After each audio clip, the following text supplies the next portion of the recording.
It has been dubbed the largest missile and drone strike against Ukraine so far. On August 26, 2024, while still licking his wounds following the humiliation of the Kursk invasion, Russian President Vladimir Putin ordered a concentrated missile and drone attack that struck several cities in Ukraine. ABC News called it a nightmare strike that targeted 15 regions in the country, with Russia launching at least 127 missiles and 109 drones during an 8-hour attack.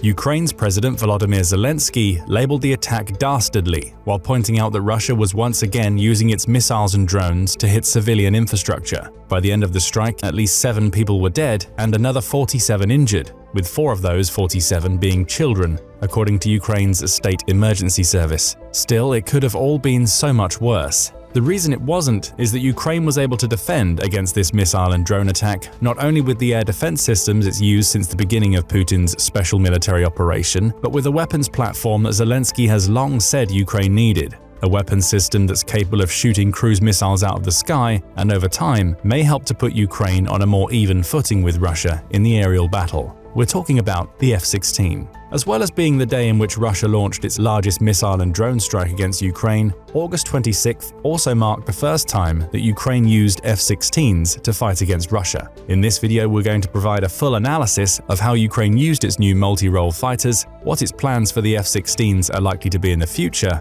and the challenges it still faces in establishing any form of aerial superiority over Russia. But first, a recap.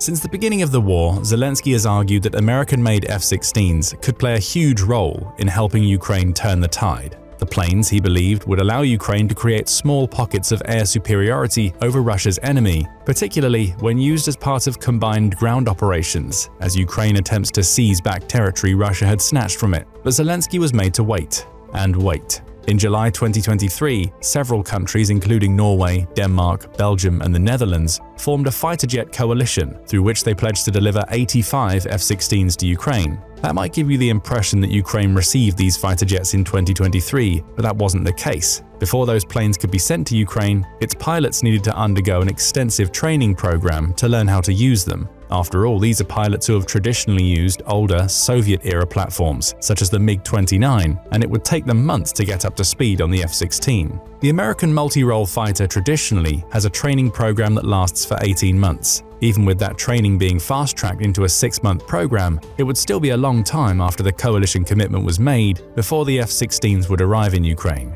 "It's been 18 months and the planes have not reached us," Zelensky proclaimed in July 2024, adding that he believed having F-16s would help Ukraine to unblock the skies over his country. The good news for Zelensky was that he wouldn't have to wait much longer to get his hands on F-16s. On August 4, 2024, Zelensky stood at an unnamed airbase in Ukraine, flanked by 2 of the first batch of 6 F-16s the country had received. "F-16s in Ukraine, we did it," he said during the ceremony, in which he thanked the coalition leaders who had made this possible while stressing that Ukraine would need many more. Those extra F-16s will come. It's believed Ukraine will have received 20 of them by the end of 2024, with another 65 waiting in the wings. But these first 6 will go some way to boosting Ukraine's air force so it can move away from the old Soviet systems upon which it's been forced to rely. Fast forward a little over 3 weeks and we arrive at August 26th and Russia's nightmare missile and drone attack. It was time for the F-16s to show what they could do. Sandbox News provided details about how Ukraine is using its F-16s in its August 27th report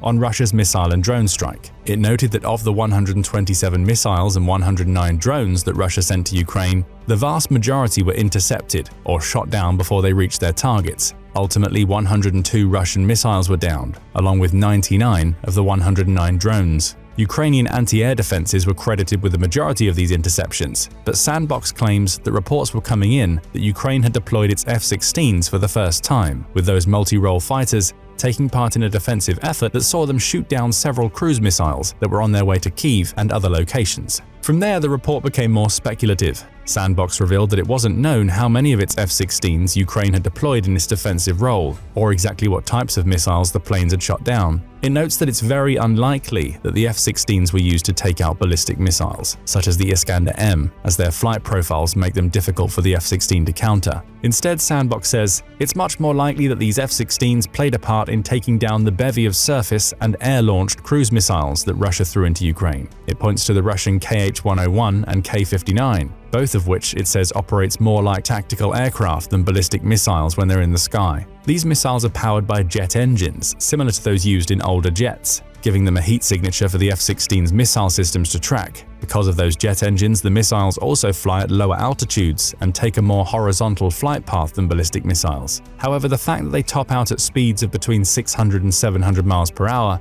means they have no real means of defending themselves against a fighter jet that can fly faster and track them via their engines. Add to this that Ukraine has already revealed that the F-16s they've been showing off were seemingly loaded with air-to-air munitions, such as AIM-120B missiles and Sidewinder missiles capable of using infrared targeting, and it's clear that Ukraine intended to use its new planes as air defense assets. That's precisely what it appears to have done during Russia's extensive missile and drone attack, with the F-16s being used to take out cruise missiles, while Ukraine's other ground-based anti-air defenses focused on the ballistic missiles and drones. Sandbox says it's most likely that Ukraine was using AIM-9M Sidewinders, which have a range of around 10 miles, meaning any plane firing them would have to get up close and personal with a target. Given that F-16s can fly at speeds of up to 1,345 miles per hour, as well as reaching cruising speeds of 577 miles per hour, it's very feasible that Ukraine used them to track, catch, and then obliterate these types of Russian cruise missiles Sandbox notes were used in the attack.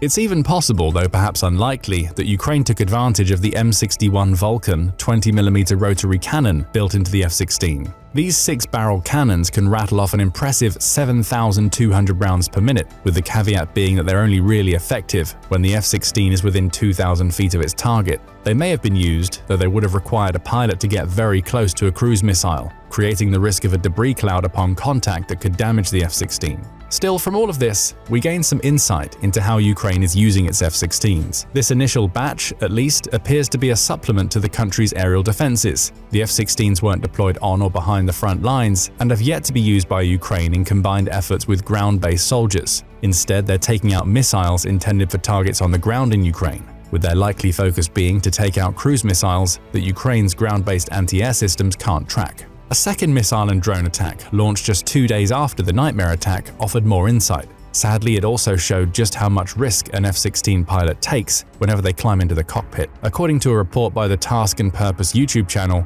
Russia launched a second missile volley at Ukraine on August 29th. This one wasn't as large as the Nightmare attack, as it involved just 5 missiles and 74 drones fired at Ukrainian power generation facilities. However, Ukraine responded by sending an F-16 to take out as much as it could. That's when tragedy struck. The F-16 sent to take out the missiles and drones was piloted by Colonel Alexei Mess, who Politico says had long been a fervent advocate of delivering advanced fighter jets to Ukraine. On August 29th, Mess, who went by the handle Moonfish, was piloting one of those very jets during an aerial battle that saw him tackling the Russian missile and drone assault. He didn't make it. In a statement released by the Ukrainian Army General Staff, it was revealed that Moonfish had enjoyed some early success against the Russian missiles, shooting down 4 of them using his F-16's airborne weapons. Following that success, Moonfish, who was one of the first Ukrainian pilots to qualify to fly an F-16, encountered difficulties. During the approach to the next target, contact with one of the aircraft was lost. As it turned out later, the plane crashed. The pilot died,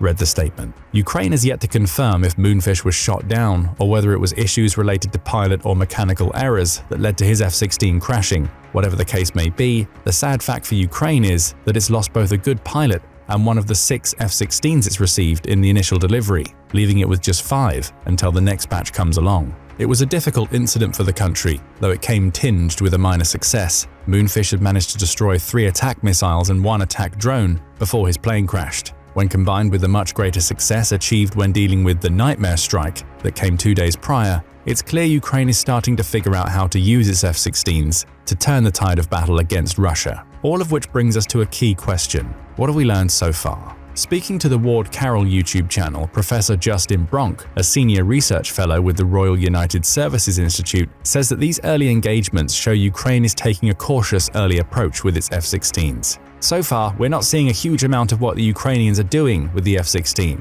which in many ways is quite encouraging. It suggests they're being fairly cautious with them. It suggests that they're probably concentrating on working out and practicing the dispersed operation model, said Bronk. This early caution is smart on Ukraine's part, as it means it's tempering the elation of finally having F-16s with the reality that it only had 6 of them as of the creation of this video. So it's deploying them in a limited defensive manner. There are no confirmed uses of the F-16 near the front lines, which Bronk points out is a far more dangerous use. They're also not being used to support the Kursk invasion, meaning Ukraine is either still working on the best strategy for a more offensive deployment, or it's biding its time until more of the promised 85 F-16s arrive in the country. Of course, these early engagements aren't risk-free, as we saw with Moonfish, but Ukraine choosing not to use its F-16s on the front lines right now means it believes the jets are best used in isolated engagements, which brings us to their current air defense role. Task and Purpose points out that the F-16 Ukraine lost wasn't flying near Kursk, and it wasn't lost near the borders where active fighting is taking place on the ground.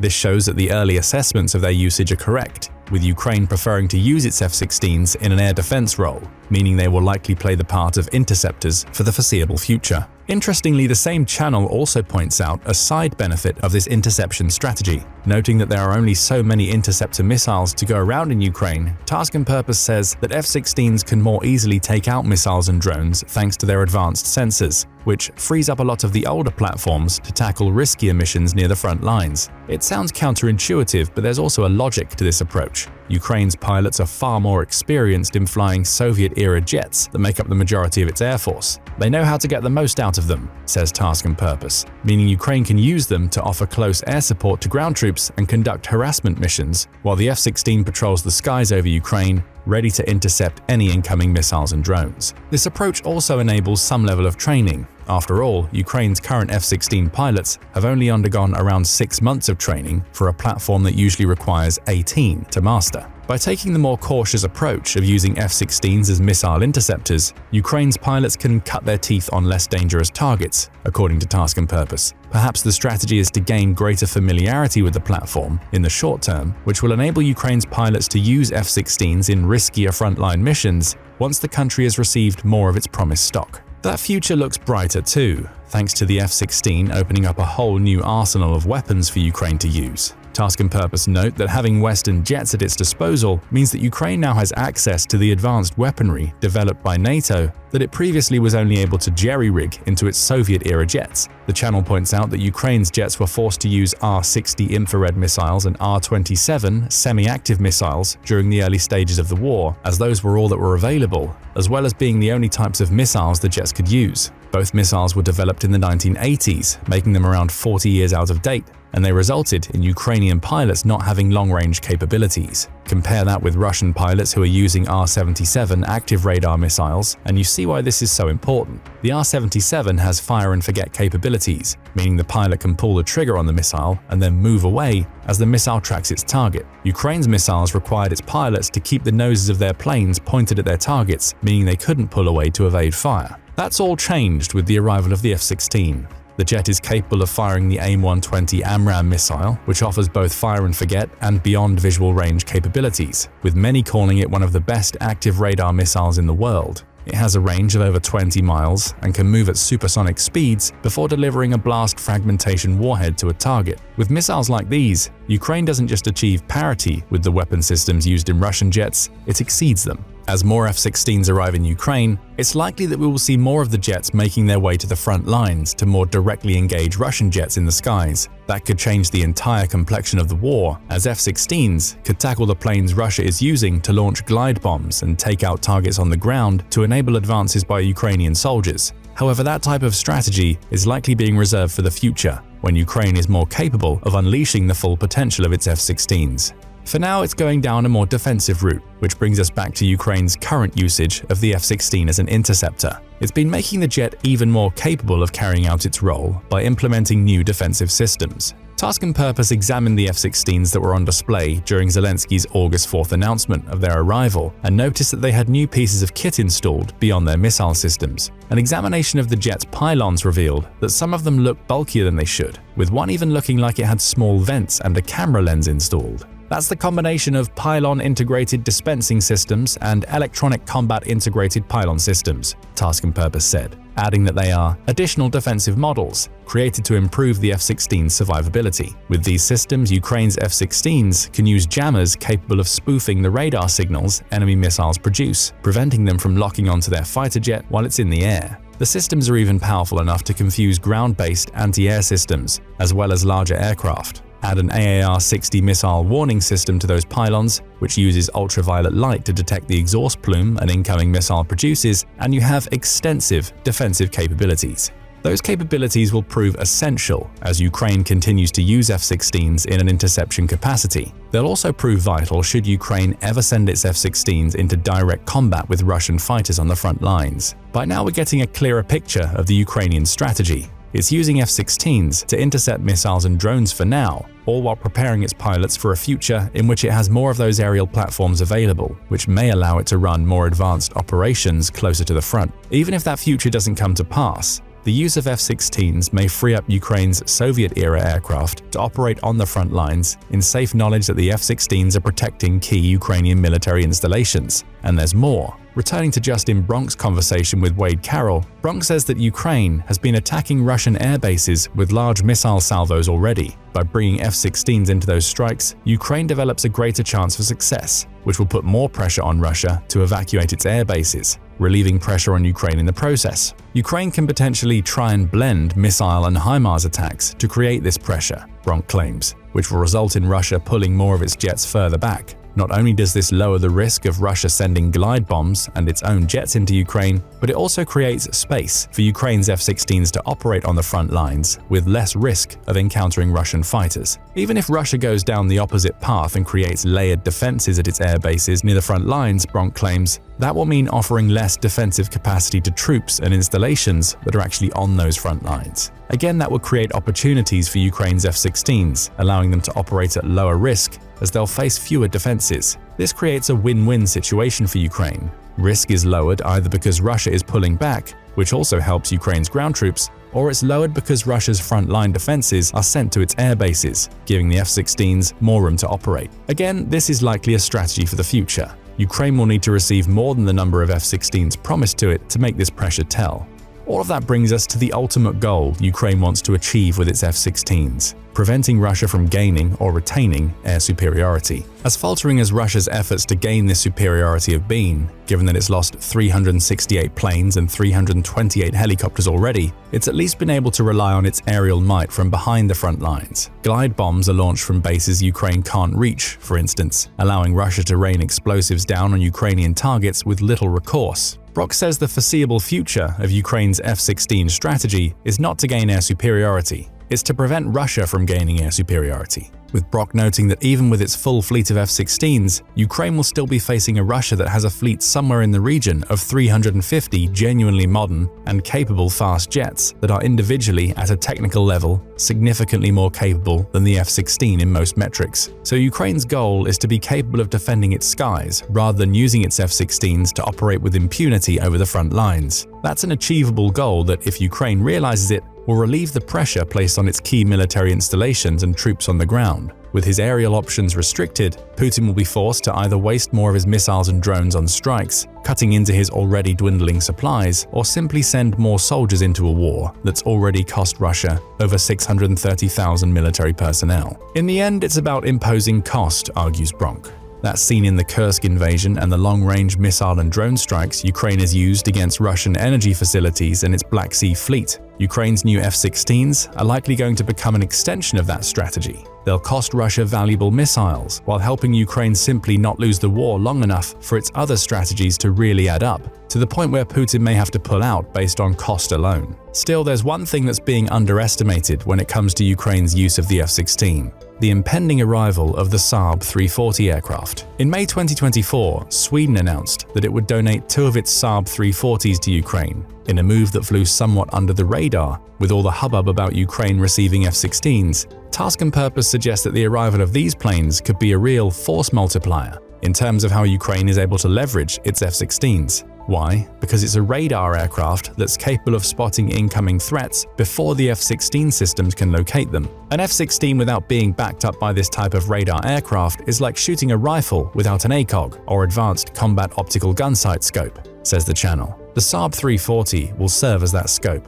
Though it's essentially a twin turboprop plane, the Saab 340 comes with a high-tech radar system and the ability to communicate the data it retrieves directly to an F-16 in the field. So the Saab 340 will track incoming missiles and similar threats at extremely far distances, allowing it to send tracking data to the F-16s so they can eliminate the threat. The arrival of the Saab 340 will reinforce Ukraine's use of the F-16 as an interceptor, making it far more effective than it currently is. And that, more than anything else, can make Ukraine's F-16 capable of turning the tide of the Ukraine war. With Saab 340s at their sides, Ukraine's F-16s become cruise and ballistic missile destroying machines, creating enormous costs for the Russian military while making their future missile strikes less effective. Perhaps that's why the Russian company Forez, likely under advice from Putin, is offering a 15 million ruble reward to the first soldier who manages to shoot down an F-16. That bounty, which amounts to about $170,000, is a sure sign that Putin needs Ukraine's F-16s out of the sky so he can continue his special military operation in the way he envisions it. Of course, there are still challenges ahead for Ukraine. The 6 F-16s it's received so far, or rather 5 now that one crashed, are far from enough to allow Ukraine to establish air superiority. They also aren't enough for Ukraine to fully realize its defensive strategy, meaning Ukraine can't start sending its Soviet-era fighters to the front lines yet. There's also the training issue to confront. 6 months of training has made Ukraine's pilots capable, but they're not at the stage where they can get the most out of the F-16 systems yet. Flying defensive missions, which are relatively low risk compared to frontline sorties, can boost flight hours, but there's still a clear skill gap that needs to be filled. It's also worth pointing out that Ukraine doesn't have access to the most modern weapons the F-16 can use. The US and NATO may not want to risk the most advanced weapons providing an intelligence coup for potential adversaries, claims Task and Purpose, while pointing out that Russia may be able to reverse engineer anything that it captures from crashed F-16s. There's still plenty of good news for Ukraine to take away from its first use of the F-16. It knows the jets are capable of shooting cruise missiles out of the sky, and that its pilots are well trained enough to make use of the planes. More flight hours will only build on this training, opening up further options in the future upon the arrival of the Saab 340s and the rest of the promised F-16 stock. And if Ukraine can maintain as many of its F-16s as possible, it's going to be able to use them to chip away at Russia's aerial and missile forces, as well as potentially offer support to its ground troops to drag Russia even deeper into a war of attrition that's already cost Putin and his military heavily. The F-16s aren't going to turn the tide of the war alone, but Ukraine's clever usage of them so far suggests that they'll become a vital piece of the Ukraine war puzzle, that when combined with Ukraine's other cost-creating strategies, will put and keep Putin on his back foot until he's forced to negotiate. What do you think about the arrival of the F-16s in Ukraine? Has Ukraine used them effectively so far, and do you think it will change up or build on its current strategies once more of these multi-role fighters arrive? There's something strange about the F-16s that have been delivered to Ukraine. This strangeness is far from a disadvantage to Ukraine. They haven't received faulty F-16s that are going to struggle more than a standard F-16 when confronting Russian threats. Quite the opposite, in fact. Images of the F-16s Ukraine has received so far show a host of interesting changes to the standard version of the plane that could give it a marked advantage when facing off against Russian aerial and anti-air threats. So, what makes Ukraine's F-16s so different from a standard F-16? We'll be answering that question in this video. But before we do, let's take a look at the story so far when it comes to Ukraine's F-16s, as well as the standard specifications of the aerial platform, so we can truly appreciate what makes Ukraine's new multi-role fighters so special. Almost since the beginning of the Ukraine war, President Volodymyr Zelensky started calling on his Western allies to provide his country with F-16 multi-role fighter jets. There are plenty of reasons he felt Ukraine needed them, the most important of which being that the country's current crop of fighters simply wasn't fit for the task of taking on Russia. Why? All were Soviet-era platforms that had come from Russia during the days when Ukraine was part of the Soviet Union, with most falling well short of what Russia is capable of sending into the skies. Ukraine's stocks include 43 MiG-29s. While far from the worst aerial platform in the world, the MiG-29 was developed in the 1970s, along with the Su-27, of which Ukraine has 26. It ended service in 1983, almost a decade before the collapse of the Soviet Union, and was designed as a multi-role fighter capable of flying for almost 1,500 miles before needing to refuel. In addition to the MiG-29 and Su-27s, Ukraine had 12 Su-24s and 17 Su-25s, which are even older jets. You're likely already seeing a couple of problems with this fleet.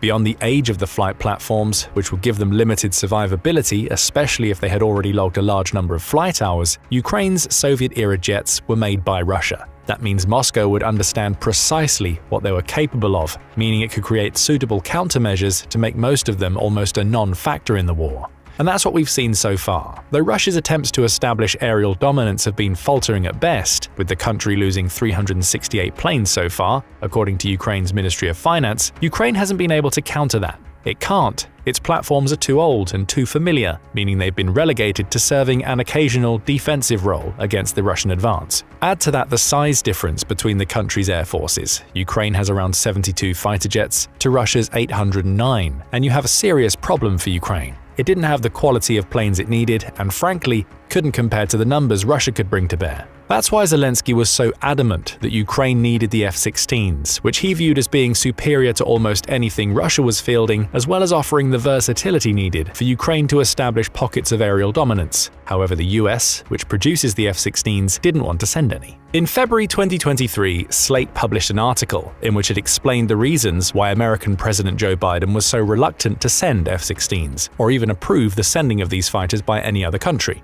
The first reason was practical. Ukraine simply wasn't ready to receive them. The F-16 is a complex aerial platform that differs enormously from the Soviet-era fighters Ukraine's pilots were using. This would not be a case of pilots simply jumping from one platform to another. Extensive training, taking at least 6 months, would be needed before Ukraine could even field any F-16s.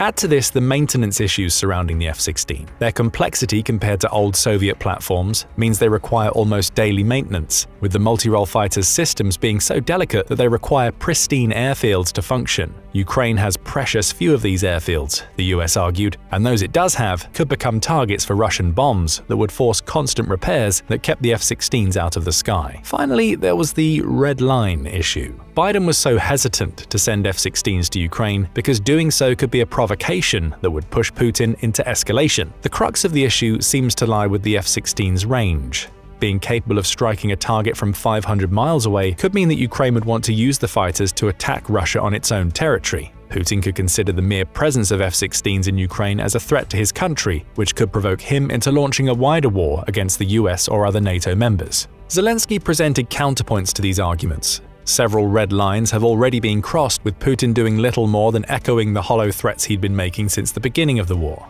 As for escalation, Zelensky could argue that Putin did that the moment he sent Russian troops into his country. What more did the West need to see? To Ukraine's president, providing F-16s would allow Ukraine to better fight against the Russians, thus reducing the possibility of an escalation. It took a long time, but Zelensky's arguments won out in the end. Serhiy Golubtsov, the chief of aviation of Ukraine's Air Force, had constantly argued that Ukraine needed to receive 4 operational squadrons of F-16s to take control of just a single sector of the 700-mile war front. After a year of intensive diplomacy, according to Forbes, those 4 squadrons would finally arrive.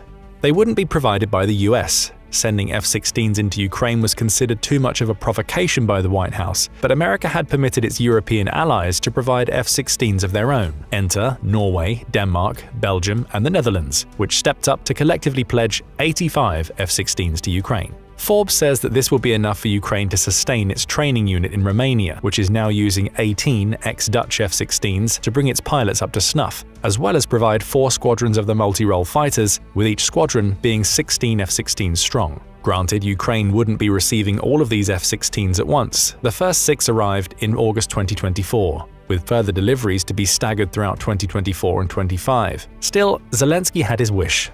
Ukraine finally had access to F-16s, and with the first batch of Ukrainian pilots graduating from F-16 training programs just 3 months prior to the receipt of these first 6, Ukraine would finally be able to bolster its aerial threat. Footage of the first F-16s to arrive in Ukraine emerged in August 2024, with Zelensky proudly standing in front of his country's new jets to proclaim that we did it. And that first glimpse provided eagle-eyed experts with a chance to see that Ukraine's F-16s were far from standard. There was something different about them. A few things, in fact, with each difference being an improvement that would allow these Ukrainian F-16s to counter Russia in surprising ways. So what do we know about Ukraine's new F-16s? We'll start with the standard specifications. Surprisingly, the F-16 Fighting Falcon has a history that stretches back almost as far as the MiG-29s, which are considered outdated. The first variation of the F-16, the F-16A, debuted in January 1979, after a little over 2 years of development. This was followed by the F-16B, which featured tandem cockpits rather than the F-16A's single cockpit. And by November 1981, the US was already implementing a series of improvements that included built-in structural and wiring provisions, along with a new systems architecture. These improvements eventually led to the creation of the F-16C and F-16D, with practically all F-16A and F-16B having been converted to these improved versions since. The multi-role fighter is built by Lockheed Martin, with the jet being capable of producing 27,000 pounds of thrust. An F-16 is a little over 49 feet long, with a wingspan of almost 33 feet, and the jet has a maximum takeoff weight of 37,500 pounds when accounting for fuel and armaments. The jet can reach a top speed of 1,500 miles per hour, which is around twice the speed of sound and somewhat equivalent to the MiG-29. It also has a 50,000-foot ceiling with a range of 2,002 miles, which is around 500 miles more than Ukraine's previous best fighter jet. But where the F-16 truly stands out is in its weaponry. The jet can locate its targets in any type of weather and comes equipped with 2 types of powerful missiles, the AIM-9 Sidewinder and the AIM-120 AMRAAM. The Sidewinder is an air-to-air heat-seeking missile that can reach supersonic speeds and lock onto an opposing aircraft's engine to take it out with a high-explosive warhead. As for the AMRAAM, it's also an air-to-air missile, with its biggest advantage being that it can be fired from beyond visual range. A target won't even know it's coming until it's too late, thanks to the missile's 20-mile range and supersonic speeds. Combine all of this with an M61A1 20mm multi-barrel cannon, which comes with 500 rounds as standard, and you have a multi-role fighter that's still capable of tackling most aerial threats despite its age. But that's all par for the course for the F-16. Ukraine's F-16s have all these features, but they also come packed with several others that make them very different from the standard American versions. You could even say that Ukraine has received F-16s on steroids, which brings us to the next part of the video. Just what makes Ukraine's F-16s so strange? We start with the pylons. On August 26, 2024, the Millennium 7 History Tech YouTube channel noted that examinations of the F-16s in Ukraine revealed they used 2 types of pylons. The first is the Pylon Integrated Dispensing System Plus, or PIDS Plus, with the other being the Electronic Combat Integrated Pylon System, or ECIPS Plus. The former appears to be mounted on the port side of Ukraine's F-16s, with the latter on the starboard side. On their own, these pylons aren't especially unique. They both appear to be upgraded over the older PIDS and ECIPS systems, but they serve a similar role. Both PIDS Plus and ECIPS Plus are installations that provide Ukraine's F-16s with additional capacity, adding extra tanks for fuel as well as guided weapons and a host of systems that improve the aircraft's operation and survivability. Both are military standard 1760 NATO compliant, which is essential for allowing the utilities stored in them to interface with the F-16. In other words, a lack of compliance means that Ukraine's F-16s would be unable to fire weapons or use any of the defensive systems that can be installed into these pylons. Each of these pylons provides either a 28-volt DC connection or a 155 to 200-volt AC connection, allowing power to be supplied to the systems installed into the pylon. They also have both main and auxiliary power buses,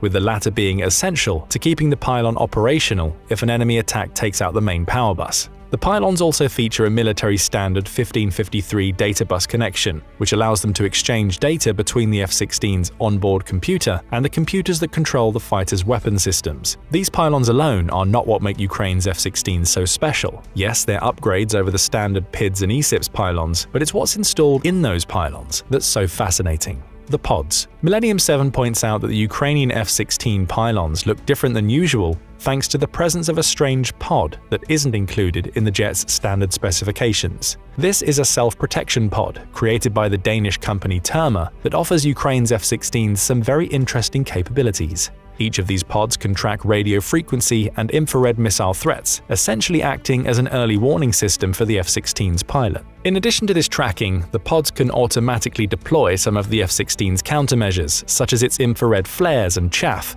which are designed to throw incoming fire off target. The flares serve as decoys for incoming missiles, providing an alternative target for the missile that protects the F-16 from being struck. Terma's pods include these flares at the front and rear, allowing them to be deployed regardless of where a threat may emerge. As for the chaff, that involves a release of masses of glass fibers coated in aluminium that are ejected from cartridges before spreading throughout the air to confuse an enemy's radar system. They're vital when attempting to fly past anti-air defensive systems such as Russia's S-300 and 400. Neither countermeasures is new to the F-16. What is new is the automation that the Terma-made pods provide. At their heart lies the AN/ALQ-213 electronic warfare management system, which provides constant updates related to the health and status of the F-16s and automatically deploys the aircraft's countermeasures. Think of it as a management system that handles many of the F-16's defensive measures, allowing the pilot to focus on flying and striking the target. Best of all, the pods are small and lightweight. With a diameter of just 1 foot and being just 6.5 feet in length, they can easily be attached to the PIDS Plus and ESIPS Plus pylons without taking up room that could be used by other weapon systems and without adding unnecessary weight that could affect the craft's in-air survivability. In fact, a single pod weighs just 55 pounds, though this is without accounting for cabling and the countermeasure equipment loaded into the pod.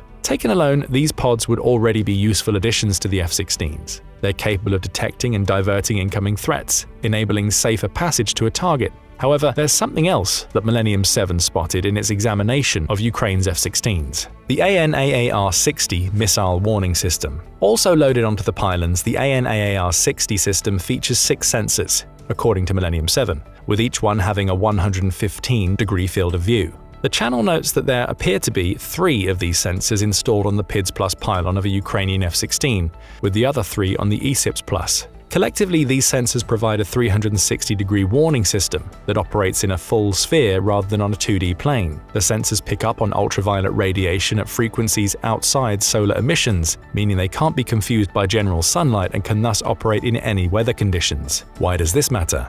Approaching missiles generate an exhaust plume, which contains ultraviolet radiation. So the AN/AAR-60 is able to detect that plume so it can notify both the F-16 pilot and the aircraft's systems of an incoming threat. As Millennium 7 points out, there's a trade-off with these UV detection systems. While they don't offer the same sort of range as infrared detection systems, they are more accurate, meaning they deliver fewer false positives and thus create a more realistic view of what's incoming in the F-16's airspace. The system's developer, the German company Hensoldt, offers more details.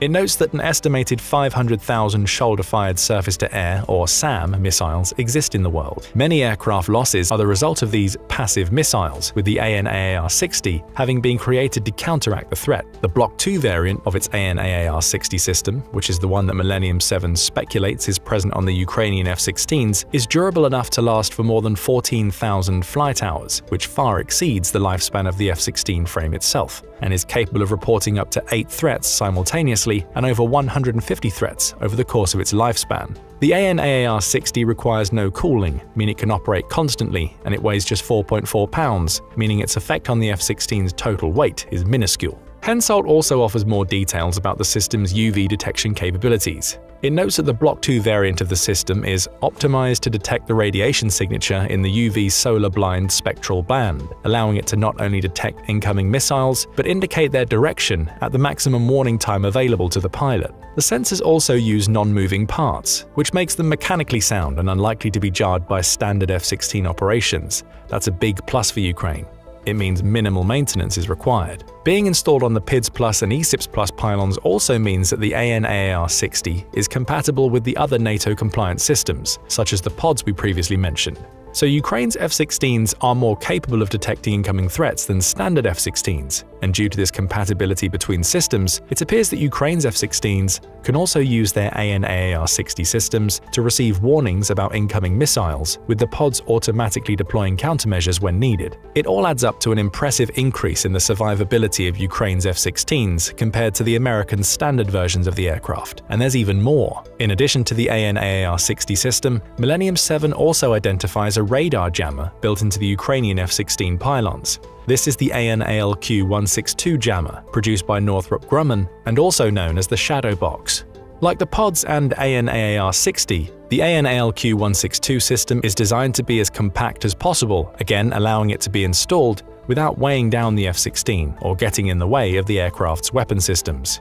Millennium 7 says the shadow box is made up of a pair of small antennas, which are built into a single black box and operated automatically via a simple console built into the system. It's typically used in helicopters, with its purpose being precisely what's described: jamming. The Military Analysis Network provides more details. It says that the shadow box is capable of automatically scanning for threat signals and will generate countermeasures as soon as those signals are found. These include the titular radar jamming, which protects the aircraft from SAM and airborne missiles that use continuous wave or CW radar as part of their guidance systems. That covers both the S-300 and S-400 anti-air defense systems Russia has installed around the front lines, meaning the shadow box can protect Ukraine's F-16s from several of the most prominent SAM threats Russia presents. Jamming is initiated as soon as the shadow box validates the CW signals it picks up. As for which jamming signals are sent out, that depends on those pre-programmed into the shadow box before the F-16 takes to the skies. So Ukraine can counter multiple types of CW radars, with the decisions likely being made on the ground based on what threats Ukraine believes its F-16s will face.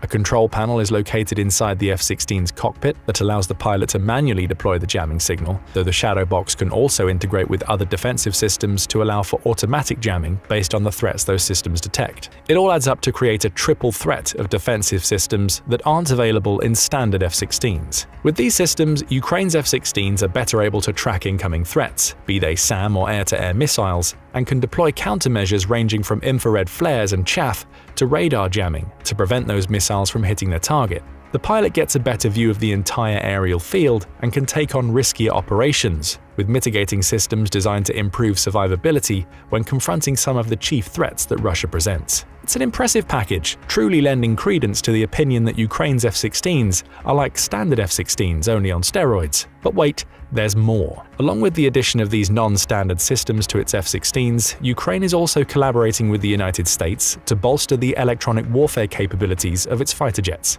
This is according to the Warzone, or TWZ, which published a report on August 26th claiming that Ukraine will start passing data generated by its F-16s to the US, with the latter then using that data to refine and improve the electronic warfare capabilities of both countries. TWZ said that the US is working alongside Norway and Denmark, both part of the consortium that provided F-16s to Ukraine, to pass through this data and enable reprogramming of the F-16 systems. Interestingly, the 68th Electronic Warfare Squadron, or EWS, which will be working on the project, says that the electronic capabilities being worked on aren't currently available in the US, so it appears that Ukraine and the US have a "we'll scratch your back if you scratch ours" relationship going. The data generated by Ukraine's F-16s will be useful to the US in developing this electronic warfare system, with Ukraine then benefiting from whatever the Americans come up with. It appears that whatever these electronic warfare concepts might be, they're going to be tied into the new systems installed in Ukraine's F-16s. The US Air Force says, relying on data provided by Denmark and Norway, then adapting new processes and approaches to the usual process, the team, referring to the 68th EWS, was able to understand the system and start their work.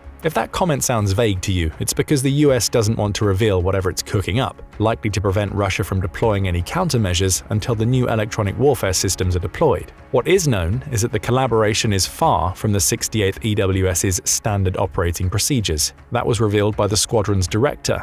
The fact that the team was able to figure out the system in 2 weeks and go in-country with a partner to develop a best-ever mission data file is unheard of, and is thanks to the talent here in the squadron and in the wing, the director claims. That claim only raises more questions about precisely what type of systems the US and Ukraine are developing for Ukraine's F-16s. TWZ has some potential answers. It points out that an electronic warfare system needs to be capable of detecting, categorizing, and responding to waveforms if it's to work correctly. To do that, it must pull from data built into the system's threat library. To counteract this, TWZ says, operators using the sort of systems that electronic warfare attacks are supposed to counter have adopted systems of switching between operating modes and frequency bands, so those systems can't get a real read on what they're doing. On top of that, an electronic warfare system needs to be constantly updated as new threats emerge, with their databanks evolving periodically. That's where this collaboration may come into play. Ukraine's F-16s are gathering data that allows for the updating of America's threat libraries.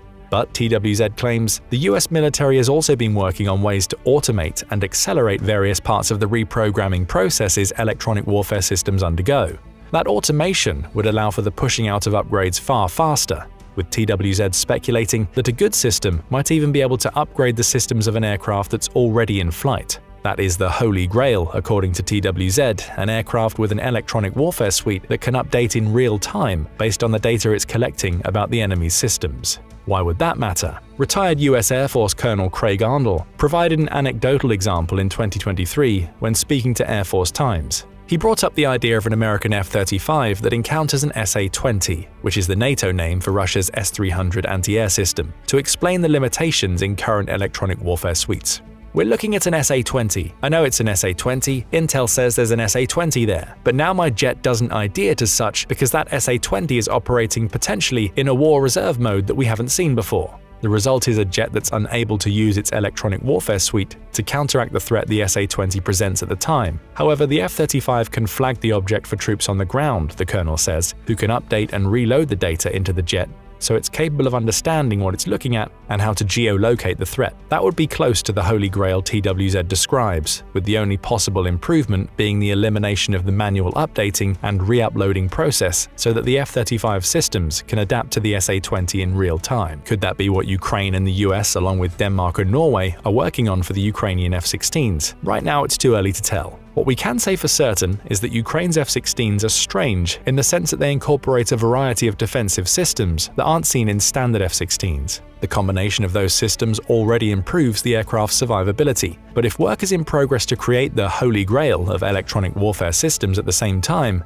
and that work is progressing as quickly as the US Air Force seems to believe, it's possible that Ukraine's F-16s may end up on something more than steroids. They'll be loaded with systems that can identify threats in real time, adapt to them, and deliver invaluable data to other F-16s and Ukrainian forces on the ground. We're left with one final question. What does all of this mean for the Ukraine war? As powerful as these new defensive systems are, they don't make Ukraine's F-16s invulnerable. We've seen that already, as Ukraine lost one of its F-16s on August 29th, with the only information we have on that loss being the F-16 was chasing a cruise missile when it went down. We still don't know if the crash was due to an enemy action, pilot error, or mechanical blip.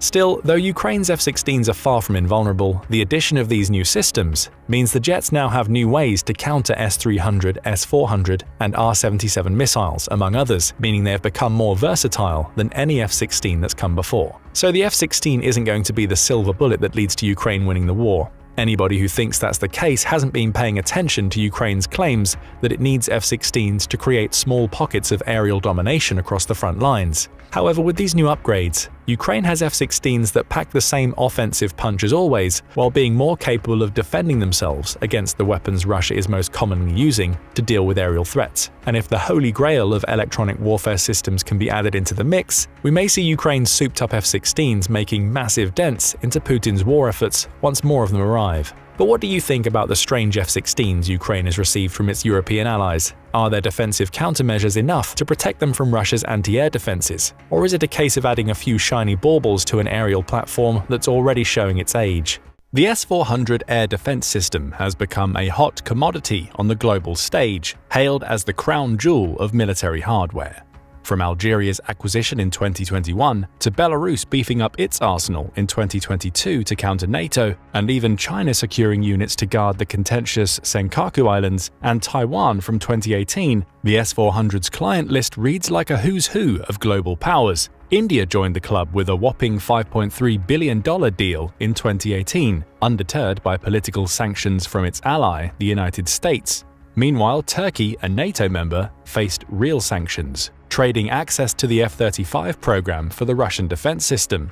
The widespread adoption and the risks nations are willing to take to possess the S-400 beg the question, is it really the ultimate shield it's cracked up to be? Can it truly outsmart fifth-generation stealth fighters? In this video, we're diving deep into the world of the S-400, examining its strengths, shortcomings, and debunking myths. We'll also talk about why its Nebo-M radar system sucks, and how its lack of interceptors make it vulnerable compared to other air defense systems out there. And we also look into questions like, can Putin's prized air defense system pinpoint and neutralize US fighters before they deploy their arsenal or coordinate a strike from afar?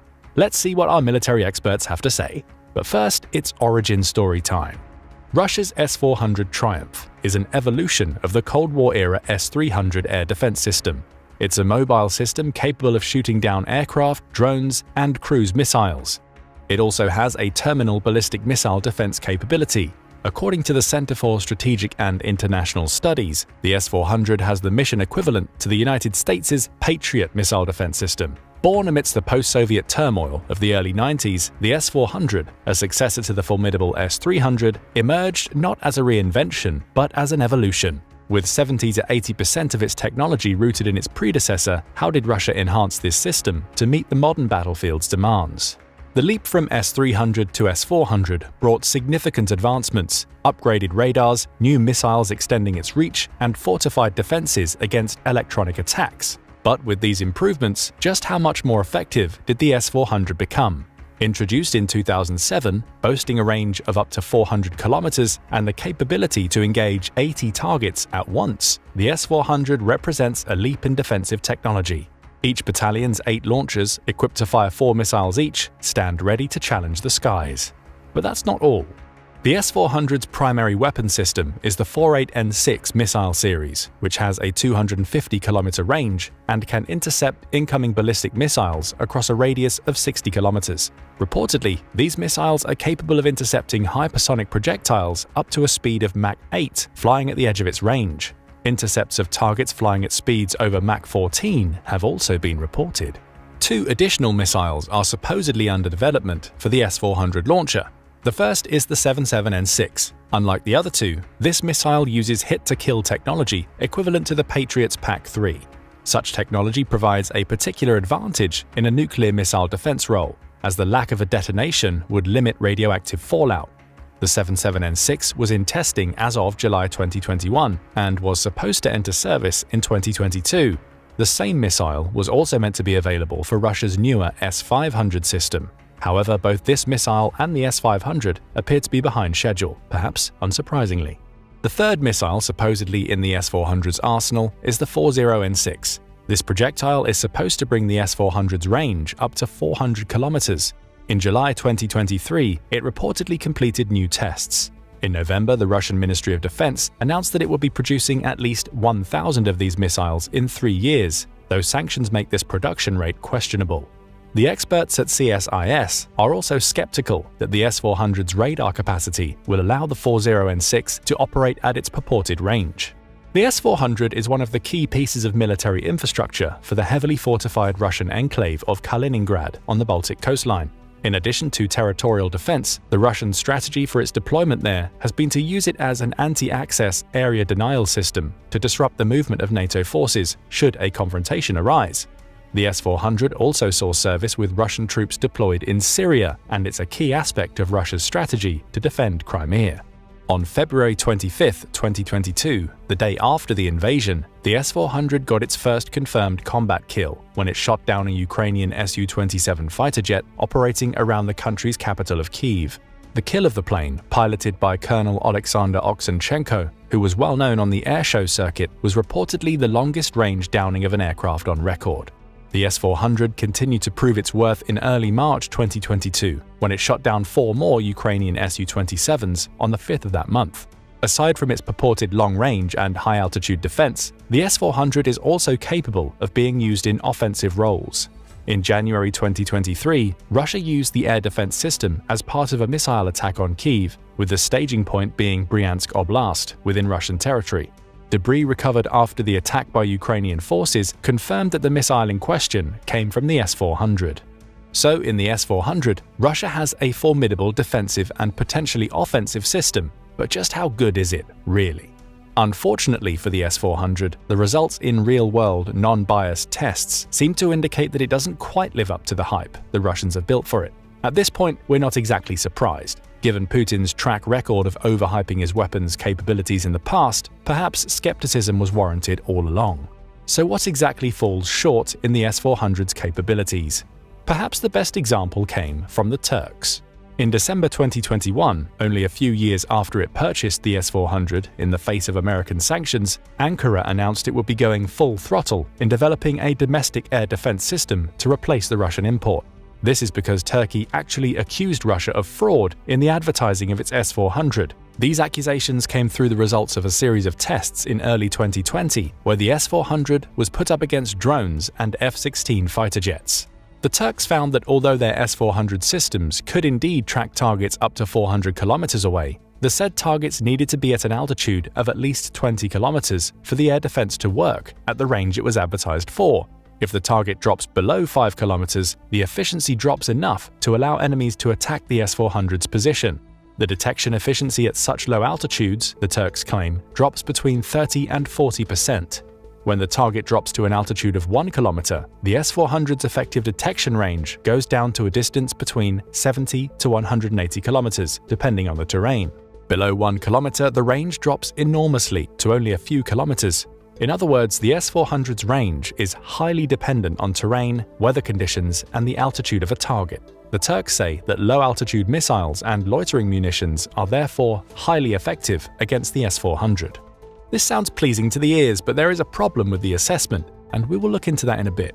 Right now, let's take a look at the S-400's supposedly greatest aspect and a key part of its hype for export, the inclusion of the Nebo-M radar system.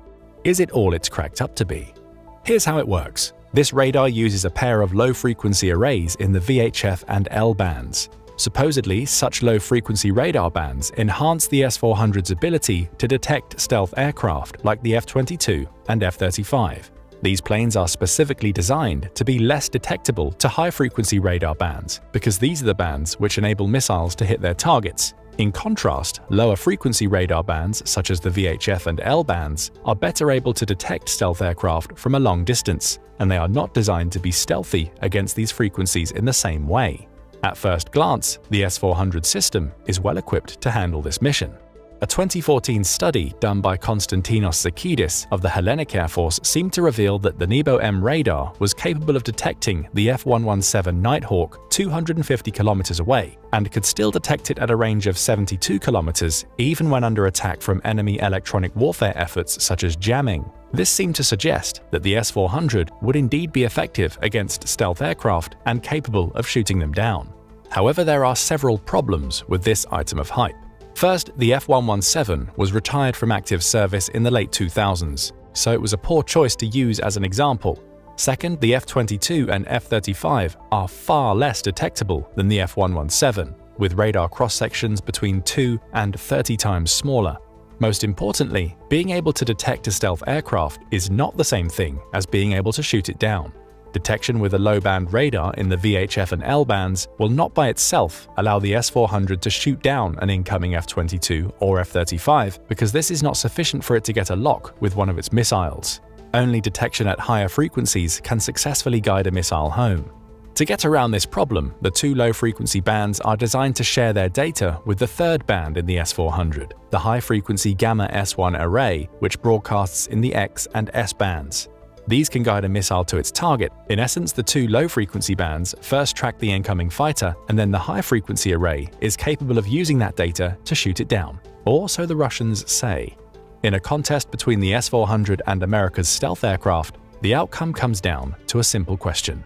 Will the Russian air defense system be able to detect and shoot down the fighters before they can use their own weapons or call in a strike from somewhere else? Because of their smaller radar cross-sections, the F-22 and F-35 will be able to evade detection from the S-400 at much shorter ranges than the F-117. If the F-35's cross-section is, as reported, about the size of a golf ball, the Lightning II would only be detectable up to a range of about 20 miles, and that's at a low frequency. The USAF brass has admitted that the F-35 is stealthier than the F-22, but the Raptor would have a more or less similar level of protection.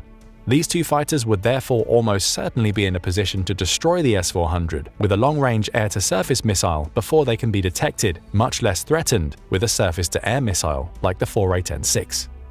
For these reasons, shooting down the fifth-generation fighters is a much taller task for the S-400 to overcome than being able to casually shoot down the fourth-generation fighters that it did in the early days of the war in Ukraine. The problem becomes more pronounced when considering that the F-22 and F-35 have electronic warfare measures. Unlike the Su-27s it had demonstrated success against in February and March 2022, America's planes would be jamming the S-400. Ukraine's planes couldn't do this. But the S-400 has another problem that makes it less effective than it's hyped to be. At best, a full battalion would be able to launch 32 missiles in the sky. All air defense systems will be overwhelmed if the volume of incoming fire exceeds the system's capacity to respond. This is how Hamas overwhelmed Israel's vaunted Iron Dome in its October 2023 terrorist attack. The thousands of rockets that it launched into Israel, low-tech as they were simply too much for Iron Dome to overcome in such a short time. A typical Iron Dome battery consists of 3 or 4 launchers with a capacity of 20 missiles per launcher, making for a total between 60 and 80 missiles in the system.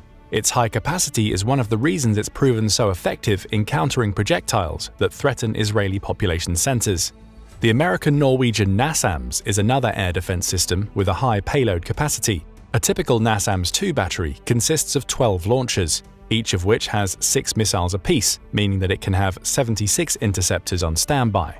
A Patriot battery, meanwhile, hosts 6 to 8 launching stations. Each launcher can carry 4 PAC-2 missiles or 16 PAC-3 missiles. As such, a typical Patriot battery has between 24 and 128 missiles, depending on how many launchers there are in the battery and whether the PAC-2 or the PAC-3 is the intended missile. So we see that the S-400 is lacking in interceptors compared to other air defense systems out there, including the Patriot, its closest American equivalent. The best way to overwhelm it would therefore be to launch a series of low-altitude cruise missiles or drones. We don't need to look at the Turks test in 2020 to bear this conclusion out. In April 2017, the United States launched a series of cruise missile strikes against targets in Syria in response to the Bashar al-Assad regime's use of chemical weapons in that country's civil war. The American cruise missiles specifically targeted the Shirat Air Base near the city of Homs. There were S-400 systems in the area to defend the base. However, they failed to intercept the incoming American projectiles at a distance of 175 kilometers, far less than the purported 400-kilometer range that it has, and even less than the 4A-10-6's effective range of 250 kilometers. Not a single American cruise missile was shot down in that operation. A year later, the United States again launched a cruise missile attack against targets in Syria with a similar level of success. The S-400 may also be vulnerable to much lower levels of technology than that seen in the United States' 5th-generation fighters. Recall that the S-400 bases at least 70% of its technology on the older S-300. The supposedly advanced NEBO-M radar system is the same as that used on the S-300, and the older air defense array has proven vulnerable against strikes from cruise missiles and drones like the Turkish Bayraktar TB2. In both Syria and the war between Armenia and Azerbaijan in 2020, the S-300 and its NEBO-M radar proved less effective against both of these arms. However, in an actual conflict between the United States and Russia, things would not be this simple. The S-400 is at its best when it's part of an integrated air defense network with other assets like AWACS planes. The Turks did not use its S-400 system in this way during their tests, so its less than perfect results for them might not have been surprising. The same goes with the Syrians in 2017. The presence of these planes will increase the efficiency of the S-400 significantly. All the same, Ukraine has proven quite good at detecting and shooting these planes down in early 2024. Russia has lost 2 of its 9 modernized operational A-50 AWACS planes to Ukrainian air defense missiles. In an air environment against an adversary like the United States, with even longer-range missiles and almost certain air superiority, if not air dominance, these planes would have a much harder time operating unimpeded, especially when the USAF can deploy the coming AIM-260 JATM in large numbers by the end of the decade. Russia would need to hide its A-50s at greater distances and behind fighters and air defense systems to defend them, making them less effective. In Ukraine, the S-300F air defense system proved incapable of stopping the cruiser Moskva, the flagship of the Russian Black Sea Fleet, from being sunk through a combination of drones to provide distraction and subsonic Neptune cruise missiles to deliver the killing blows. The poor weather that day again seemed to suggest that the S-300 and its successor, the S-400, had comparatively poor performance against targets flying at low altitudes, especially in less than optimal environmental conditions. The S-400 has had other problems in Ukraine. On August 23, 2023, an S-400 system defending Crimea mysteriously went up in flames near the village of Olenivka, on the peninsula's westernmost point. It was not clear what exactly caused the explosion, though experts suspected that a long-range air-launched Storm Shadow cruise missile provided by the British and French was responsible for the incident. It's also possible that the strike could have come from a Neptune or Harpoon anti-ship missile modified to hit targets on land, although this was less likely. Either way, even in the presence of a more integrated air defense network, the S-400 proved incapable of defeating a Ukrainian precision missile strike. According to the Oryx blog, Russia has lost one command post for an S-400, one 5P-85T2 launcher, 5 5P-85SM201 launchers, one 92N6A radar station for the S-400, and one support truck for the air defense system as of March 7, 2024. All of these have been destroyed.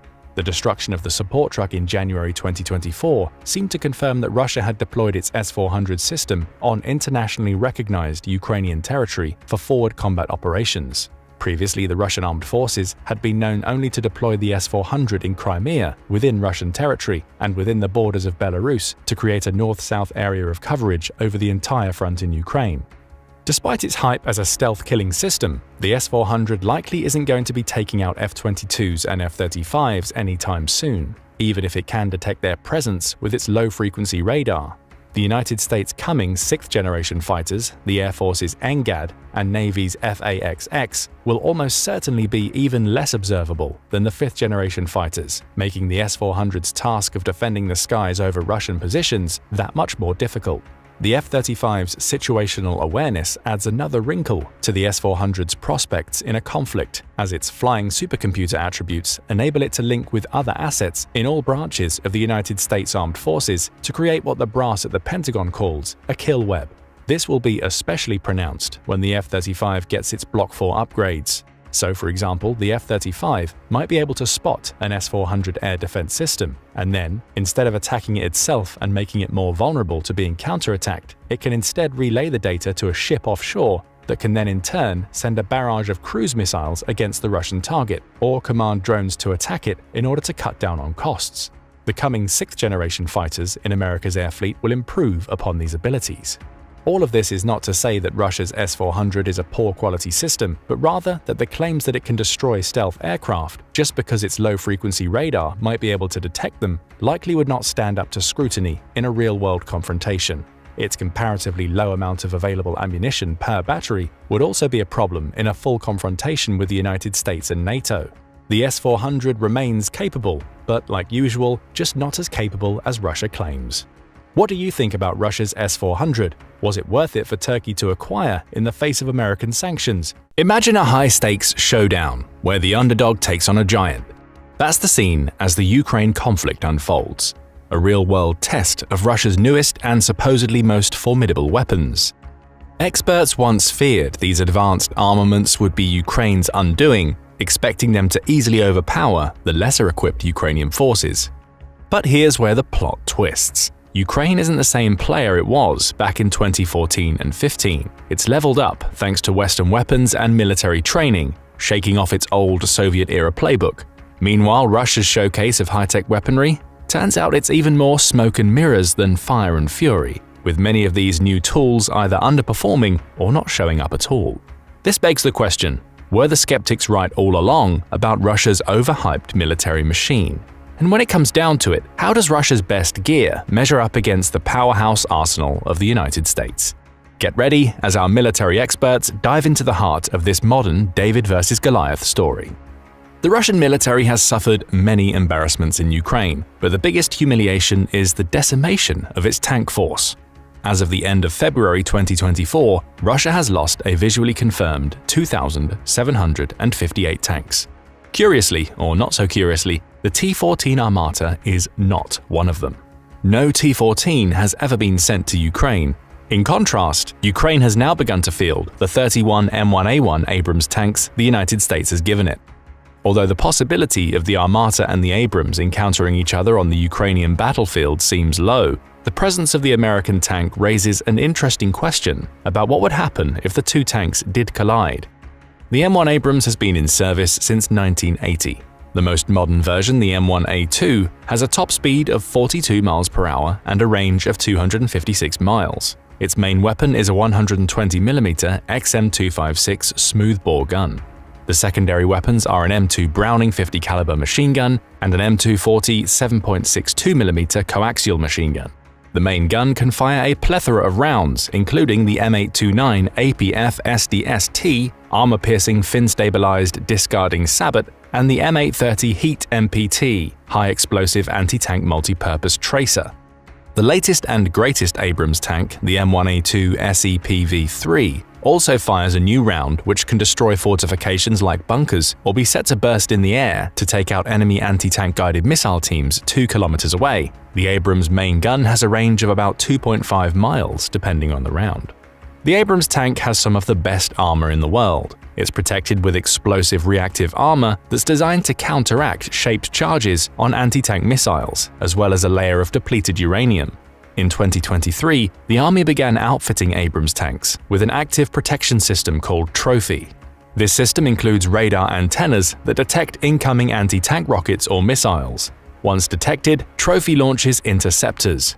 Fielding it has proven to be a challenge, however. The Abrams also has the benefit of protecting its crew by keeping the ammunition magazine separate from their compartment.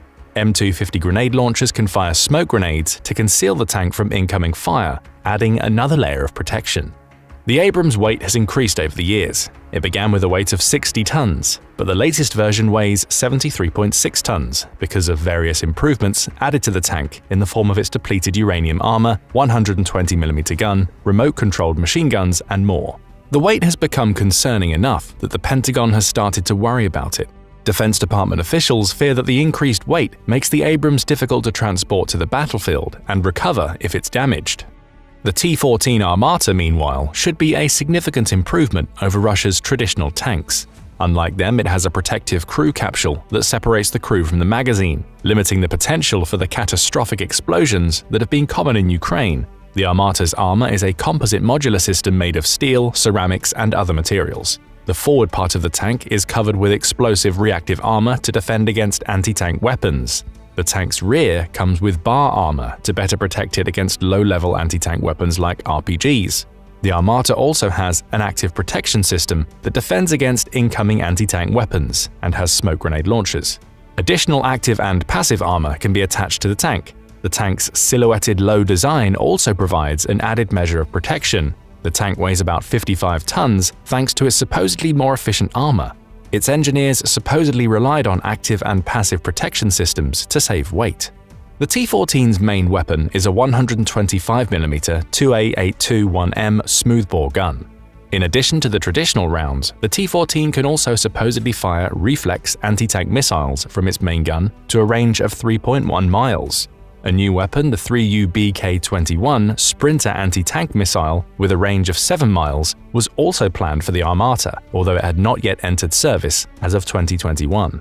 The secondary armaments are the 12.7mm Cord machine gun and a 7.62mm Pencheng PKP or a PKTM machine gun. A second 7.62mm machine gun is mounted on a remote weapon station on the top rear of the turret. The tank has a top speed of between 50 and 55 miles per hour and a range of about 310 miles. On paper, these are all formidable attributes, and indeed, before the war in Ukraine, many Western security experts feared that the T-14 Armata would prove superior to any of the tanks in NATO's arsenal. But there is a problem: Russia can't field it. To date, Russia has only built about 20 prototypes. Serial production was supposed to begin in 2021, but it's now 3 years later and that still hasn't happened. Because of the problems with the T-14's unconventional engine, the A85-3, the obstacles to serial production remain significant. But what would happen if the Armata and the Abrams actually came to blows? The Armata's ability to fire anti-tank missiles make it a formidable threat if the system works as advertised. However, this is where the Abrams' heavy frame can give it an advantage. Although the Armata's armor may have efficiency improvements, there is nothing yet capable of substituting the heavy armor the Abrams carries, which should make it more survivable in a confrontation between the two. On paper, the Armata's features seem more impressive overall, especially with its added range, but until the newest Russian tank can actually arrive on the battlefield and demonstrate its attributes reliably, we will not know the answer. The war in Ukraine has given us reason to doubt Russia's paper claims, and the Kremlin's refusal to deploy the Armata in combat suggests that it isn't as confident about its newest tank as it seemed on the parade grounds. In the skies, Russia's best plane is the 5th-generation Su-57 Felon. This plane was designed to be an answer to the F-22 Raptor.